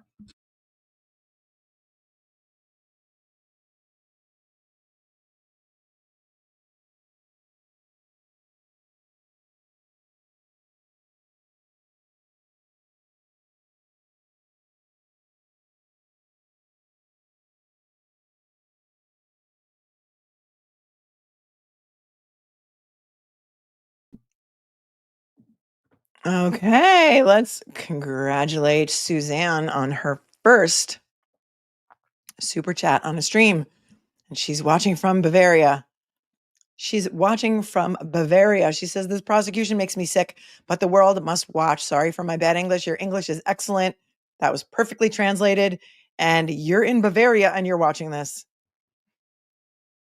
And that's what she's saying. Thank you, Suzanne, for watching. Thank you for your super chat. And thank you for coming in here and saying what we all agree with. The world must watch. Thank you for allowing me to be your first super chat on any live stream. I appreciate you more than you know. Back to the document. A witness may testify to a matter of which they have personal knowledge.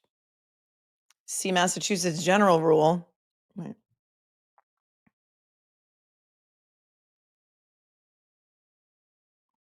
Of Evidence 602.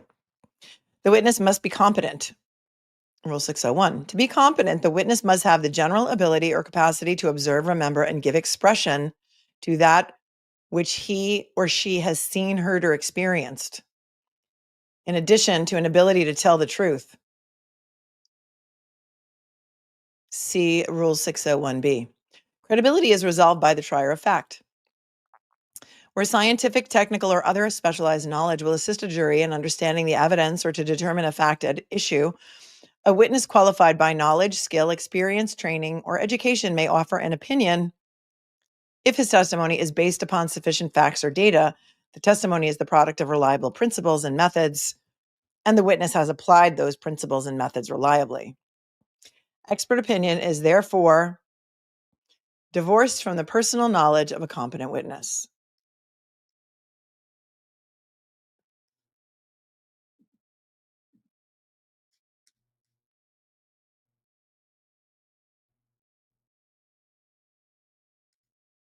Citing Daubert.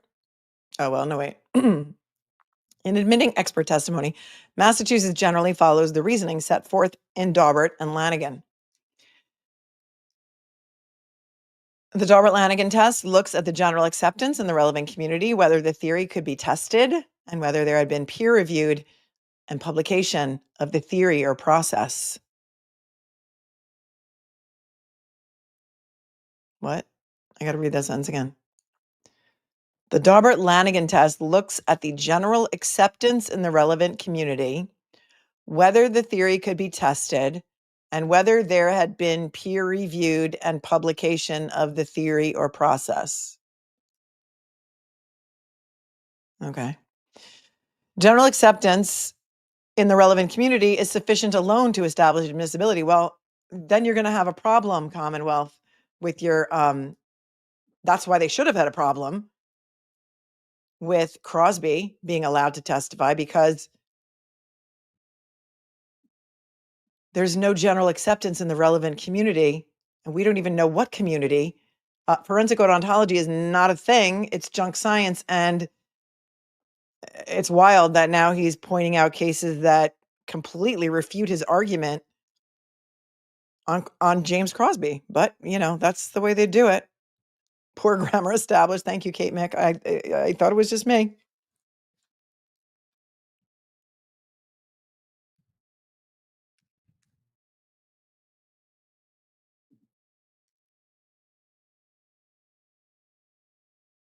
In Commonwealth v. Fatalo, the court adopted the general acceptance test of Fry versus the US,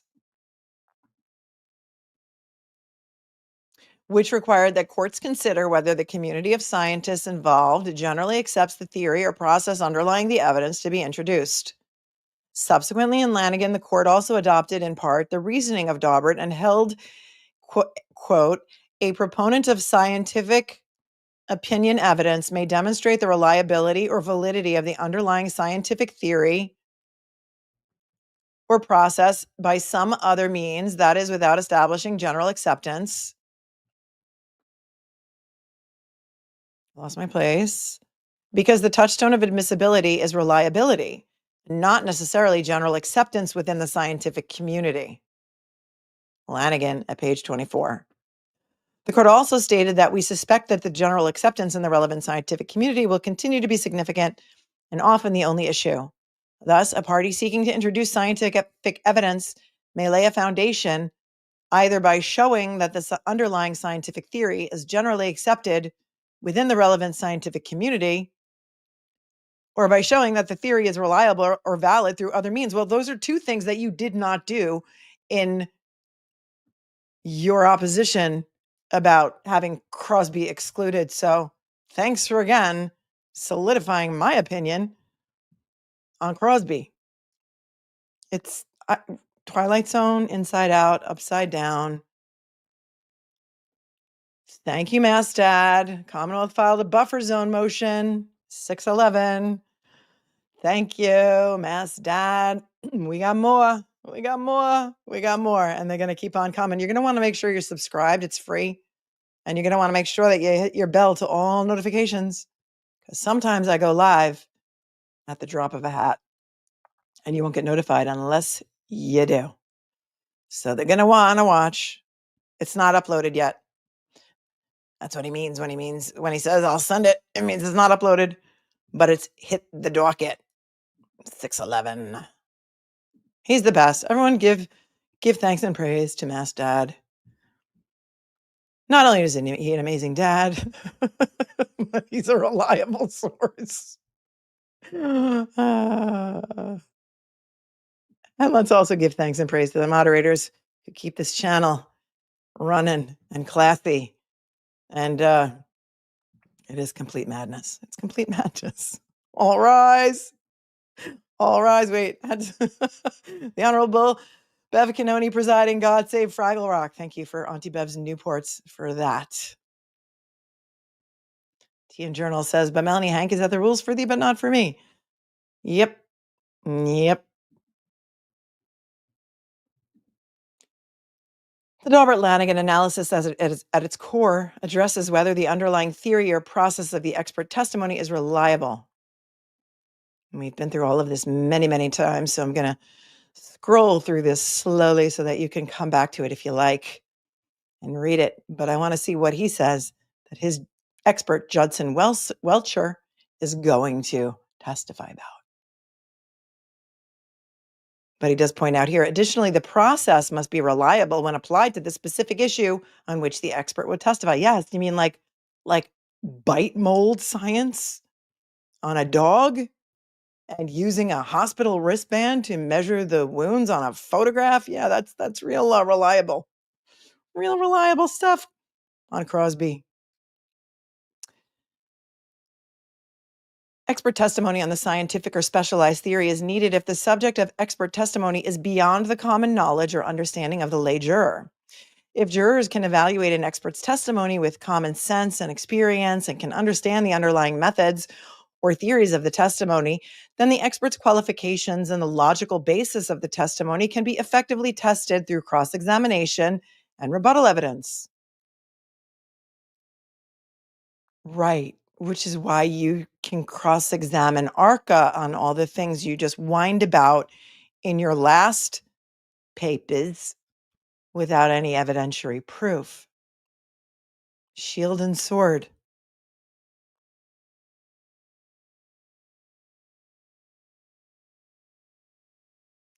Challenge to the conclusions drawn from reliable procedures go to the weight, not the admissibility of the evidence. Such challenges are addressed by cross-examination and the presentation of contrary opinions, not exclusion of the evidence. Where there is sufficient evidence to find that the expert is qualified and that the testing procedures were performed reliably and properly, other challenges to the performance of testing or skill of the expert also go to the weight, not the reliability of the evidence. The evidence must be helpful to the fact finder. Should the witness be considered an expert, a Daubert-Lanigan hearing is unnecessary to permit his testimony. Well, kind of like how the judge completely was wrong on the law and allowed Crosby in without a hearing because she considered him to be an expert in what exactly we don't know because they never told us what he's an expert in. Just a gentle reminder that the defense has made a motion to reconsider that ruling, and we'll see what happens. A judge has wide discretion in qualifying a witness to offer an expert opinion on a particular question, and the judge's determination will not be upset on appeal if any reasonable basis appears for it. An evidentiary Daubert-Lanigan hearing is generally not required where courts have previously admitted expert testimony of the same type, where the testimony is offered for the same purpose, and where there is no factual issue as to whether the expert is qualified, whether the appropriate methodology has been followed, or whether the quality of the evidence is sufficient to permit an opinion. Well, thank you again so much for proving why James Crosby never should have been admitted and at the very least should have been granted a Daubert hearing. Here, the testing performed by Dr. Welcher is widely utilized and generally accepted. Dr. Welcher is certainly qualified and would testify to the methodology employed during his analysis and testing. Okay, well, are you going to tell us what those things are? Are you going to tell us his qualifications and his methodology? Because those are two things you did not tell us about in your opposition to the Crosby motion. Despite the defendant's assertions to the contrary, in a seemingly endless echo chamber of disinformation, the Commonwealth produced to the defendant not only a copy of Dr. Welcher's detailed report regarding his opinion, but also the extensive list of materials he reviewed in formulating said opinion. Copies of those materials reviewed 352 pages worth. A copy of his PowerPoint presentation related to those materials and his report.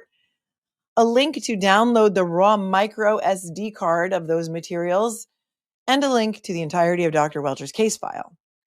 So they gave them all of that stuff in Notice of Discovery 58, apparently, and Notice of Discovery 57.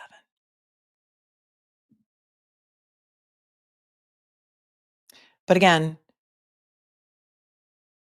Hank Brennan wants the world to think that the defendant's assertions are a seemingly endless echo chamber of disinformation.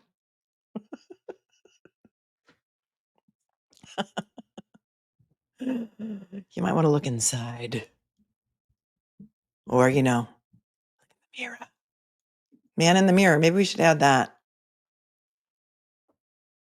Did we already add that to the playlist? The playlist is the link below for those of you who are not familiar with the Karen Reed trial playlist. We started it during the last trial, and it continues to grow every day. So when you're feeling down, just put the playlist on repeat.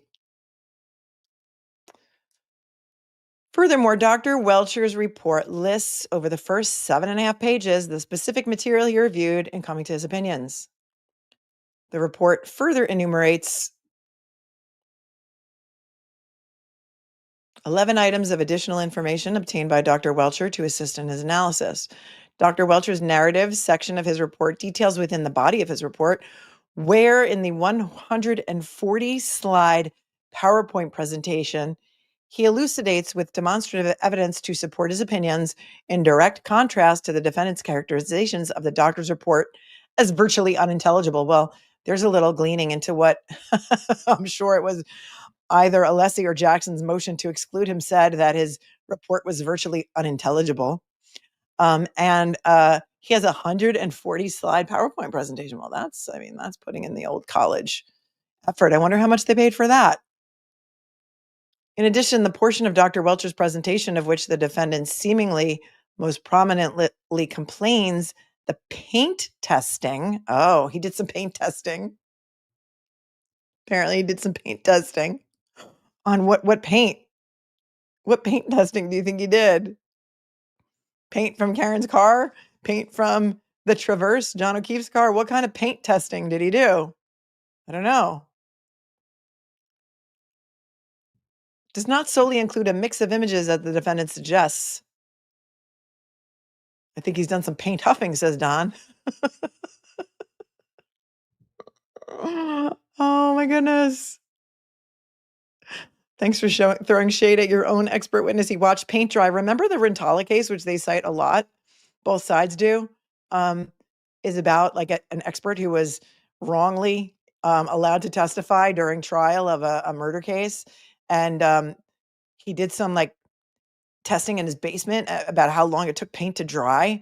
And the defendant, I think, was afforded a new trial because the appellate court was like, yeah, no, those experiments he did in his basement about paint drying, not reliable, no methodology, et cetera. So I'm wondering about Proctor is on the Commonwealth witness list. Yes. And Mastad said the Rentala case was a colossal poop show. Mm-hmm. Yes.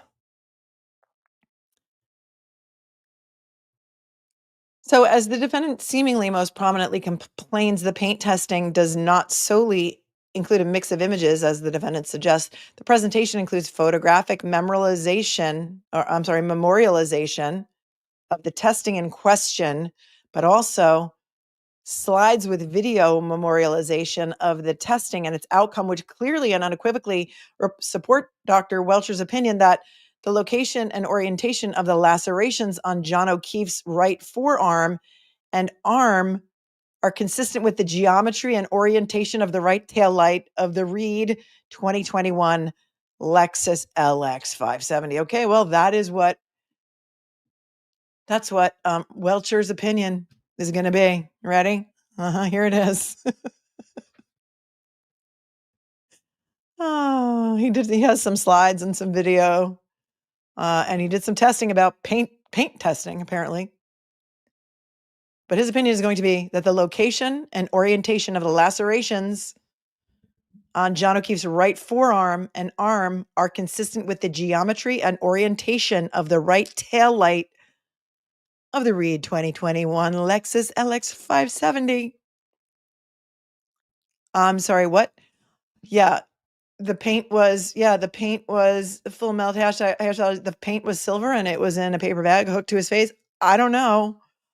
But here's what I do know is that we were told that these are not lacerations, okay? I want to go back to January of 2024 when we were talking about my interview with Garret Wing and my appearances on Court TV. And I even had Joseph Scott Morgan on my show, and he said these are not lacerations. These are what? What are these? They're not lacerations. They're abrasions, right? Caused by blunt force trauma. That's what we were told. But now, I mean, again, Mr. Brennan, I know you weren't here. And I don't even think that the medical examiner in his report called them lacerations. Again, abrasions, blunt force abrasions. Thank you, Pamela the Camel. But now their expert Welcher wants to come in and say, and this isn't a quote, so this is his opinion in quotes, the location and orientation of the lacerations on John O'Keefe's right forearm and arm are consistent with the geometry and orientation of the right taillight of the Reed 2021 Lexus LX 570. This is going to be pirouette perfection, says Melanie Little's left swipe in StreamYard. Thank you for reminding me not to left swipe today. Regina says, so he can read cards? Or what is his methodology? Full Melt Hashberry says, the one lame joke I made about paint huffing gets put up. Great. No, I thought that was a great joke. I thought it was a great joke. It's huffing. Maybe that's what this is. What does this have to do with paint? Are they now going to say that they found paint chips in the lacerations in John O'Keefe's right arm? They found paint chips there. They didn't swab the wounds to his arm. We know that. We know they didn't swab them. And now I have so much curiosity about the paint testing. Notably, the defense does not challenge Dr. Welcher's qualifications to offer biomechanical expert opinion testimony and concedes that a biomechanical engineer is qualified to testify as to the general principles of biomechanics. Well, yeah, because they're not stupid. Rather, the defense challenges only whether Dr. Welcher is qualified to testify to medical causation of the injuries, an opinion he has not proffered. But you just said that his opinion is that the laceration on John O'Keefe's right forearm and arm are consistent with the geometry and orientation of the right taillight of the Reed vehicle. So I'm sorry, didn't you just quote that that's what he's going to say? What?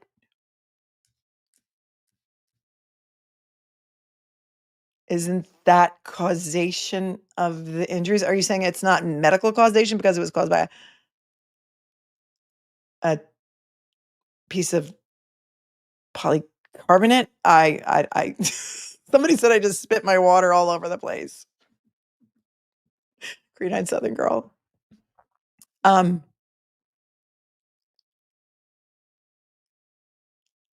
Okay. And then they cite a case here that says biomechanics are qualified to determine what injury causation forces are in general and can tell how a hypothetical person's body will respond to those forces, but are not qualified to render medical opinions regarding the precise cause of a specific injury. But isn't that what you're saying here? No, he says Dr. Welcher's biomechanical engineering opinions involve the application of classic engineering mechanics theory.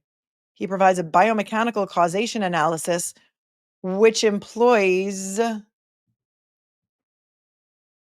and I want to just point out that employs is spelled in this motion EMPLOYES.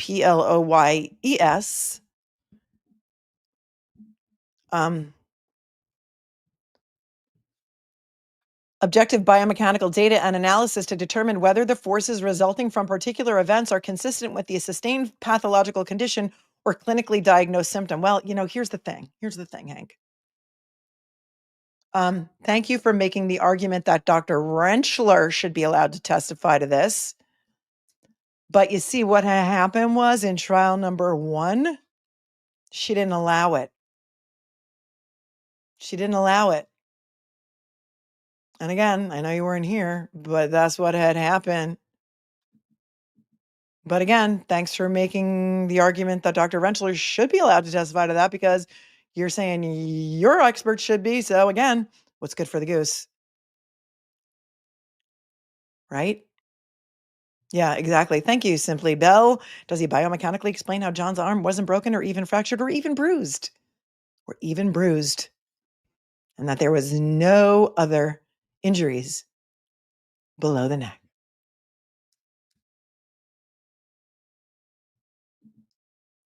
Strongleg 1971 says, it is his opinion that a taillight bit his arm. Yep. Yes. Yep.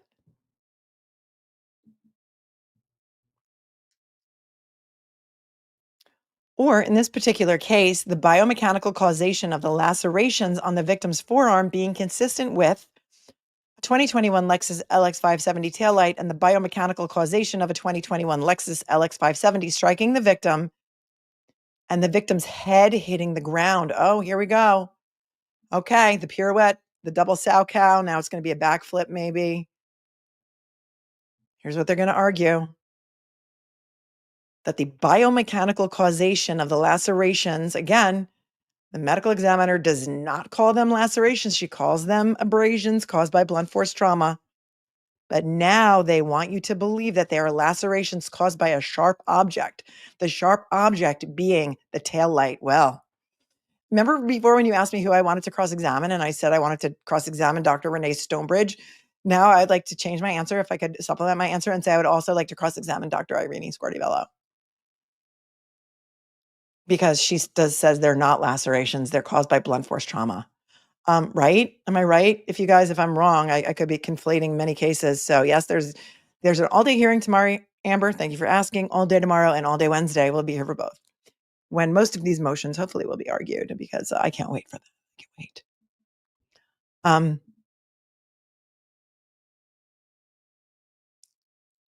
So their argument is going to be that now the lacerations on his arm are consistent with the tail light, and then the biomechanical causation of the Lexus LX 570 striking the victim, I guess, only in his arm, and then his head hit the ground.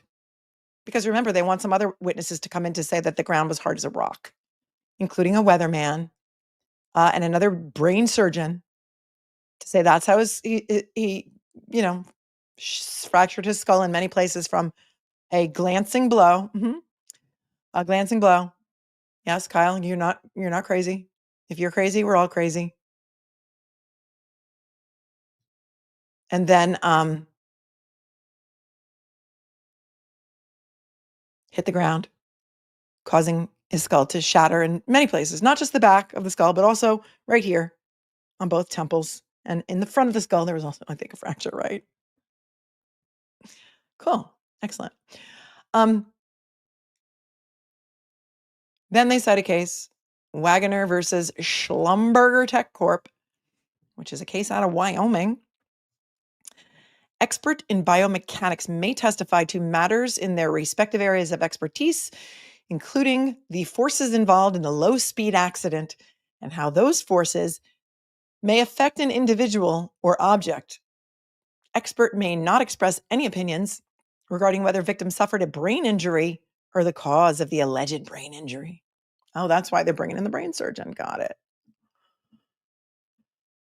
The amount of money that the Norfolk County taxpayers are paying for experts in this re-persecution of Karen Reed is going to be staggering. And they'll all be questioned about it on the stand, so we'll find out. He goes on to say Dr. Welcher is very clear in his extensive report as to what type of analysis, opinions, and the basis for said opinions are. Dr. Welcher states, as a biomechanical engineer, I have no opinion on any aspect of Mr. O'Keefe's medical treatment or medical diagnoses. I have conducted an accident reconstruction and biomechanical engineering analysis of this matter. Dr. Welcher then, and throughout the body of his report, makes specific references to 2 pages of specifically enumerated references within his field of expertise that he reviewed in arriving at his opinion.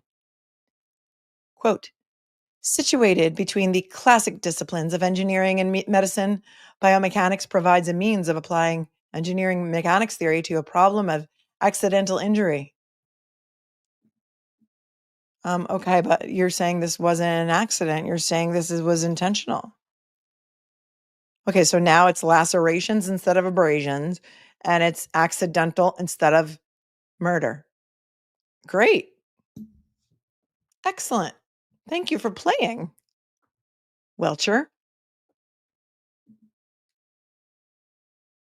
Injury causation analysis is a multidiscipline endeavor that employs the objective medical and biomechanical data and analysis to determine whether an MVC, motor vehicle crash, caused a pathological condition or a symptom diagnosed clinically. injury causation analysis, a multidiscipline endeavor that employs objective medical and biomechanical data. Oh, you mean physics? And analysis to determine whether motor vehicle crash caused a pathological condition or symptom diagnosed clinically.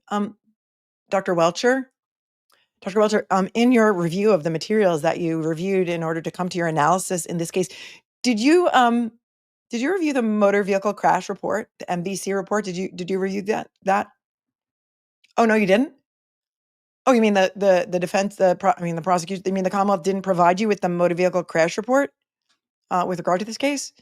No? Well, isn't it true, Dr. Welcher, that in most, if not all, motor vehicle crashes that you use or that you have testified in with regard to accident reconstruction and determining the causation of these injuries and whether or not they were caused by the physics of being hit by a motor vehicle, haven't you always reviewed the motor vehicle crash report as part of your analysis? And he would have to say, well, of course. And then they could say, well, why didn't the Commonwealth give you that report? Well, I don't know. Well, it's because it doesn't exist. It doesn't exist. There is no motor vehicle crash report in this case because despite the fact that Michael Proctor determined that this was a motor vehicle crash report, a motor vehicle crash causing the death of a brother in blue, motor vehicle crash report was never, ever, ever completed in this case. It just wasn't. It just wasn't.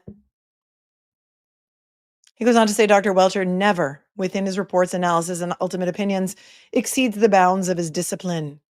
His credentials and expertise within the field are profound and extensive. They're profound? Okay. The attached CV of Dr. Welcher.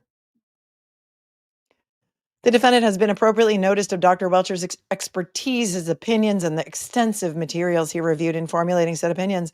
Dr. Welcher's methodology detailed profusely within both his report and associated PowerPoint presentation, photographs and videos is well-founded in his discipline, and his expertise within the discipline is unassailable. Dr. Welcher's qualifications in the field of crash reconstruction and biomechanical engineering are beyond reproach. He may be a very good expert. I don't know. I'm not trying to diss him or in any way disparage him. I may not agree with his opinions. He may be a very well-qualified biomechanical engineer. Is he beyond reproach? I have no idea. Dr. Welcher's testimony should not be misconstrued as a medical opinion. That misses the point and exaggerates the extent to which this witness would be testifying to observations within his area of expertise. Well, same with Dr. Rentschler. But again, the judge missed the point last time.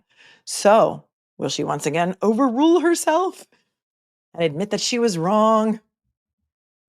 Probably. The Commonwealth has demonstrated that Dr. Welcher's testimony and opinions are amply based on reliable biomechanical methods and testing that is generally accepted within the relevant scientific community, and will assist the jury in this case. Therefore, no hearing or voir dire is necessary, and Dr. Welcher should be permitted to render his expert opinion in biomechanics. XOXO. Michael Marcy, Hank Brennan, Adam Lally, Laura McLaughlin.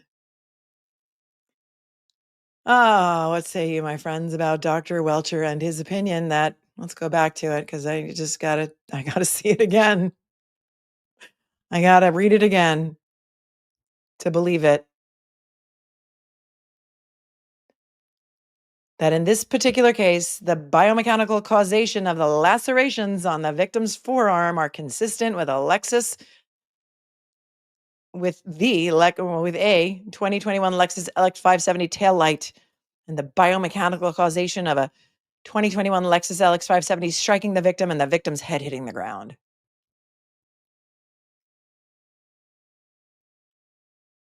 And here, his opinion again, in a different part of the motion says, where the opposition says,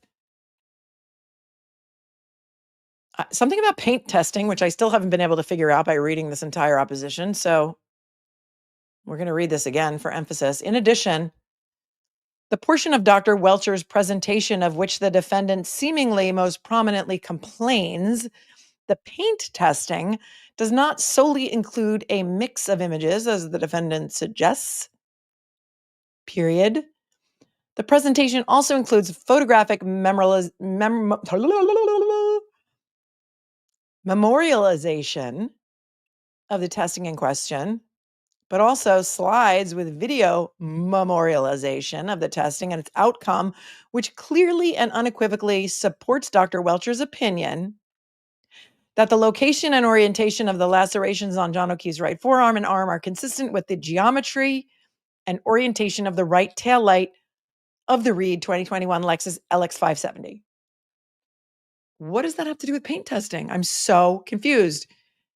I don't know. Is he misquoting himself? I don't know. But apparently that's what they want Welcher to testify about. When we get the motion to exclude his testimony, we'll be able to read it. We're kind of doing it backwards because that's all we have. Let's go back to the chat. We also know they did file a buffer zone motion. We do not yet have a copy of it.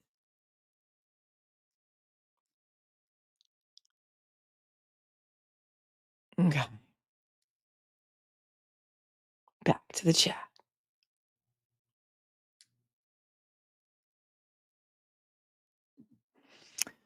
Discworld Edge Witch, do you have a too long didn't read it explainer video of this mess somewhere? I want to explain this case to a newbie, but there's so much I'm struggling to boil it down.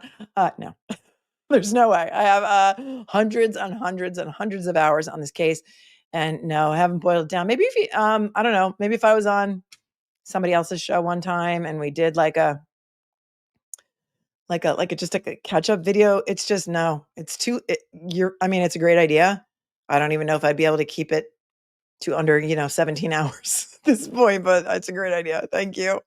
Canoni's baloney. Jadzia, does defense have grounds to request prosecution motions are impounded like theirs now?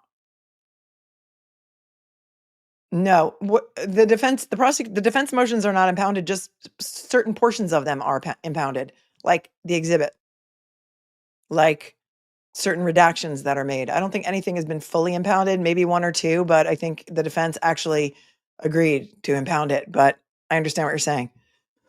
Kyle, is there a legal way to notice Bev that she's corrupt by tolerating Brennan and failing to act on the malpractice? RN watches are shocked too. Is there a legal, they could make a motion for her to recuse herself. They did it in the first trial. It was denied. She's the one who decides it. Is the Commonwealth using chat GPT to draft their motions? Maybe. Good point, Josh. Thanks. Are leaf blower forensics generally accepted within the law enforcement community? Asking for a friend. You know who we can ask? The defense's expert, Michael Easter. Thank you, Chloe Albert's Revenge. On top, thanks for your super sticker. Amy's positive pathways. Why is it that Hank sounds repetitive like an echo chamber? Always sounding like a temper tantrum to me. Thanks, Amy. Kyle, someone needs to ask who hurt you, Hank. Twisted. Thanks, Kyle. Ken PD's orphanage for wayward methodology calling Proctor will sink the battleship. He's on their witness list. I called it a witless list when we read it the other day. And he's on the Commonwealth witness list. So we'll see. Hank's motion to exclude the truth. Welcher's opinion is about the orientation of John's injuries, but Hank made a big deal about nobody knowing John's arm orientation and Russell hearing. Great point. Thank you for pointing that out. Thank you for your super chat. When is the phrenology expert coming? Great question, Anton. We'll see. Nicole Lee, and Brennan wanted the defense motions to be sealed. Makes no sense when he writes untruths in his motions. That's right. They did, and that was in their motion for sanctions, ask that everything that the defense filed from here on out be sealed so that he could look at it and the judge could look at it to determine whether or not they were proper. And she was like, yeah, no. Thank you, Nicole. I turned over a lot less. We were duped. Says, my grandson is almost 10 and his methodology is better than most of Hank's methodology. Thank you. You have a smart grandson there. No, Bettero can not sue Hank for defamation because there is something called litigation privilege, or had he made those statements somewhere else? Maybe.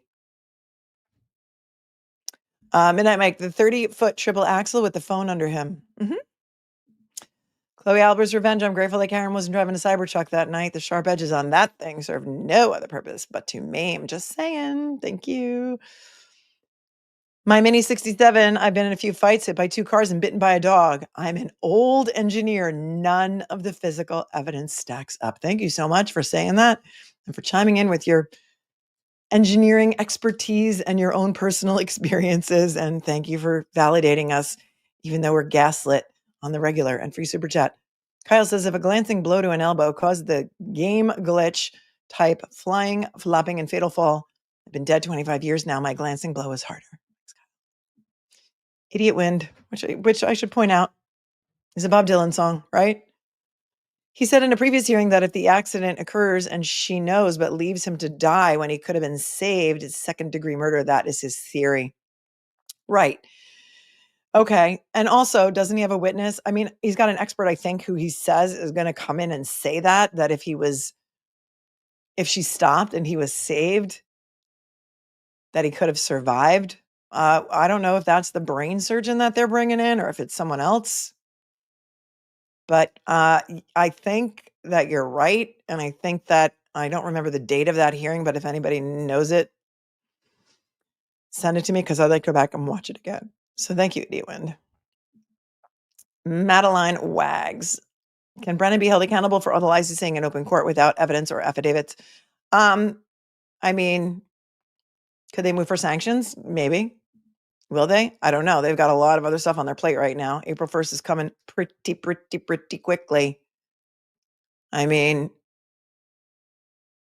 2 weeks. 2 weeks from now, this jury selection is supposed to start. 2 weeks from today, right? Is April 1st is a Monday? Let me just go to my calendar for a second. It's a Tuesday, actually. Today is a Monday, so right, because March has 31 days. So 2 weeks from tomorrow, jury selection is supposed to start. We'll see. We'll see what happens. I mean, so far it's on the path. I think it might happen. Abacus Flinch says, wait, so his arm obliterated a taillight, and it was lacerated by the same taillight, even though the Commonwealth is claiming that John O'Keefe launched into the air and fractured the back of his skull on the hard ground. Sure, checks out. Yes, that's what they want you to believe. Abacus, thank you for your 20. Cat Q, you were my first and only super chat also. Oh, thank you. You're so sweet. And also for tuning in from Canada, except for now, which makes me too. Love you, Mel, from Canada. Love you too. Love you guys, each and every one of you.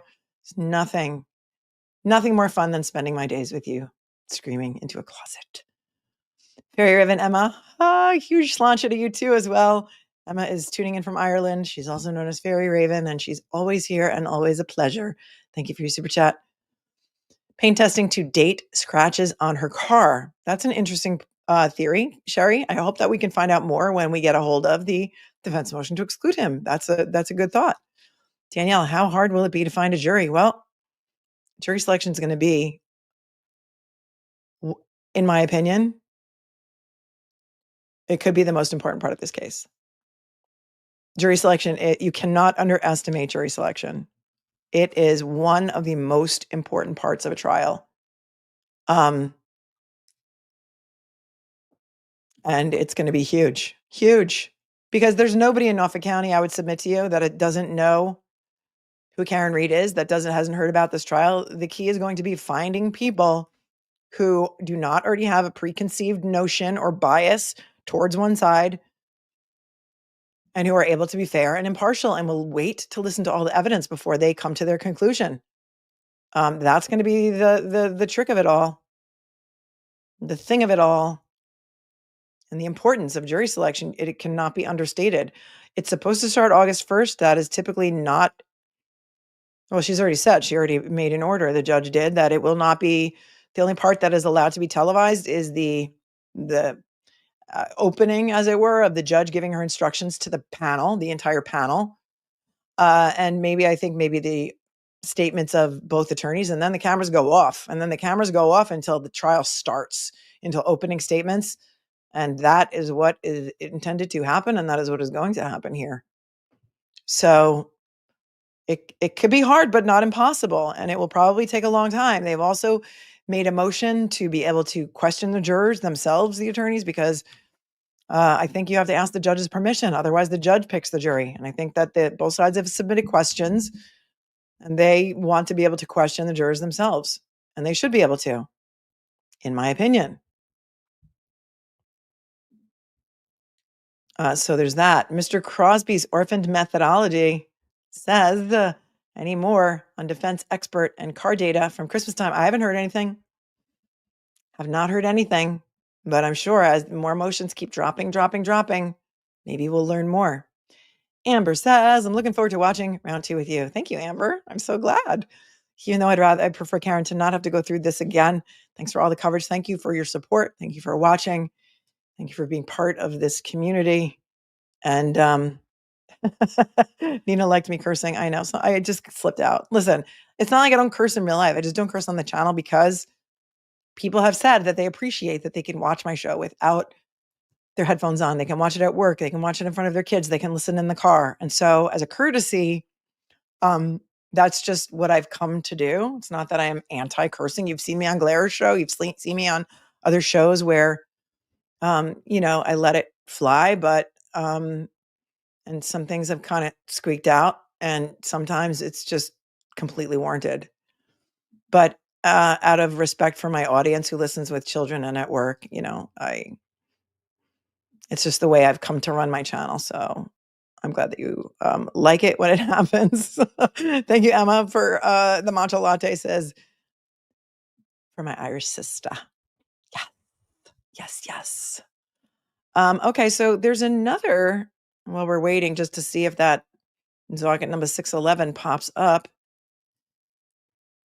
Let me just see a little something here. Hold on a second. I have some news, but I don't want to tell you the news unless it's actually broken.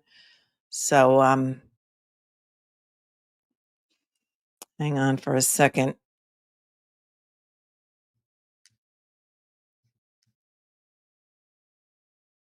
Hold on. Talk amongst yourselves for a second. Talk amongst yourselves.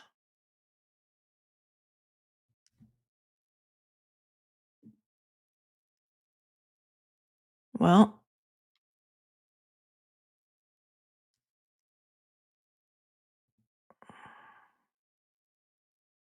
let me just check one more place.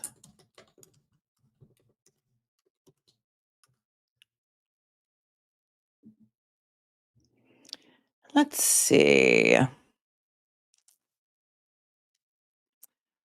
Well, did anybody hear? First of all, how do you pronounce? I'm going to ask you how to pronounce it so I don't pronounce it wrong. Yarmouth. Yarmouth.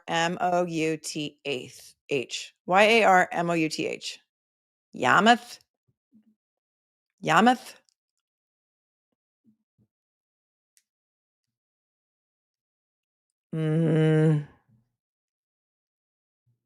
Yarmouth. Right. Oh, Yarmouth. Yarmouth. Well, there was a shooting. Did you guys hear about the shooting in Yarmouth?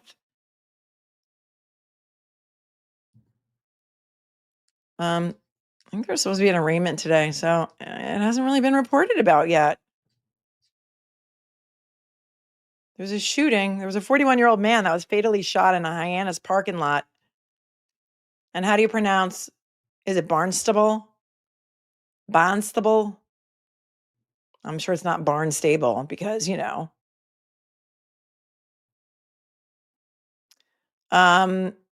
Barnstable police arrested a 36-year-old Yarmouth man after he allegedly shot and killed a 41-year-old Hyannis man in a parking lot early Sunday morning. So that was yesterday.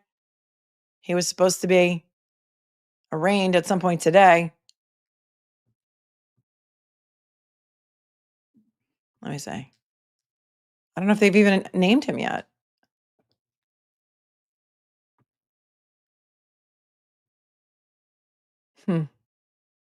They didn't identify him yet. All right, I can't really talk about it unless anybody can find it. That it's been, well, they arrested him. They arrested somebody yesterday. Is there anything from today? You may know his lawyer. You may know who the guy is that is going to be defending him in that case. But since nothing's really been reported yet, and I don't know if the arraignment happened yet, I don't really want to talk. I said the town's perfectly. Thank you so much. Barnstable. Barnstable. Melanie, you can move to Massachusetts now, somebody said. Orphan methodology. You have the accent down pat. No, I can't. I think I'm persona non grata in Massachusetts. Quite frankly, I'd be afraid to be me in Massachusetts. So, There's that. I did hear about Mr. Unetti's latest client, the MSP trooper, arrested for, perhaps asking for some sort of favor from a guy. So with that, he wouldn't know. It's not Unetti. It's not Unetti. No, for not towing his car, and according to that, apparently, I think Aiden Carney did a story on that, and apparently that trooper's wife is very, very hates Karen Reed. So there's that.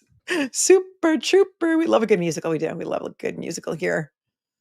Well, I don't see 611 coming soon, but what will happen is, nope, not Reddington.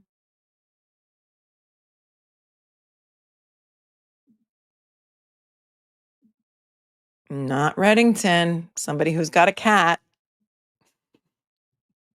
Somebody who represented somebody who we saw acquitted together. Nope, not Brennan. Not Krowski. Ding, ding, ding, ding, ding. Rainy Day got it. George Clooney. George Clooney's dad. George Clooney's cat dad. And that's my understanding. That's my understanding. That would be our favorite, Tom Kokonowski. Although they have not released the defendant's name yet, and so we'll see.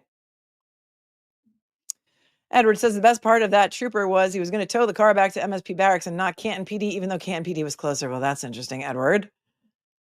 Mona says, is Hank going to be penalized for not attaching affidavits to his motions? Probably not, although they should. This is like, that was an opposition to a motion. He just doesn't do it. I don't know. Maybe they don't need to do that. Maybe they don't need to do it in Massachusetts. He doesn't get penalized for anything, Mona. Thank you for your super chat. I'm not yelling at you. I'm yelling with you. Thanks on top for your super sticker. They have not.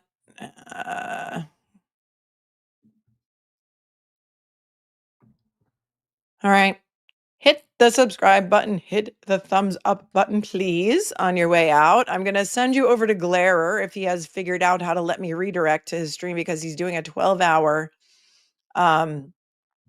fundraiser for Karen Reed. It started at noon. Let me just go and see if I can teleport you over there, because he didn't know how to do that. And I didn't know how to tell him how to do that to allow it, to allow it. And I may pop in there later. I have an invite to that. So I may pop in at some point later today, if I'm available, if I can work it into my schedule. Oops. Let's get back to it. I'm sure some of you have been popping in and out of there to see what's happening. And so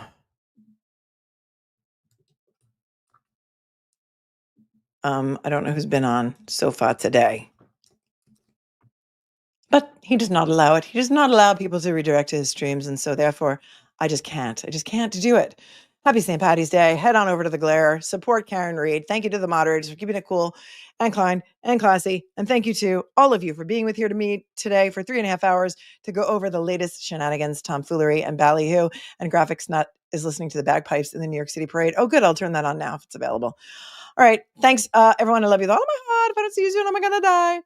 Stay cool, stay kind, stay classy. Members, replay viewers, I love all of you. Viewers, hit the like, hit the thumbs up, do all of the things that YouTube likes, and go over and watch The Glare and support Karen Reed and make sure your bell is set to all notifications, and notifications are set on your phone, because if we get more documents, we're going to come back on, because we ain't got no quit. Okay. Stay cool, stay kind, stay classy, stay safe and calm and peace. I'll see you soon.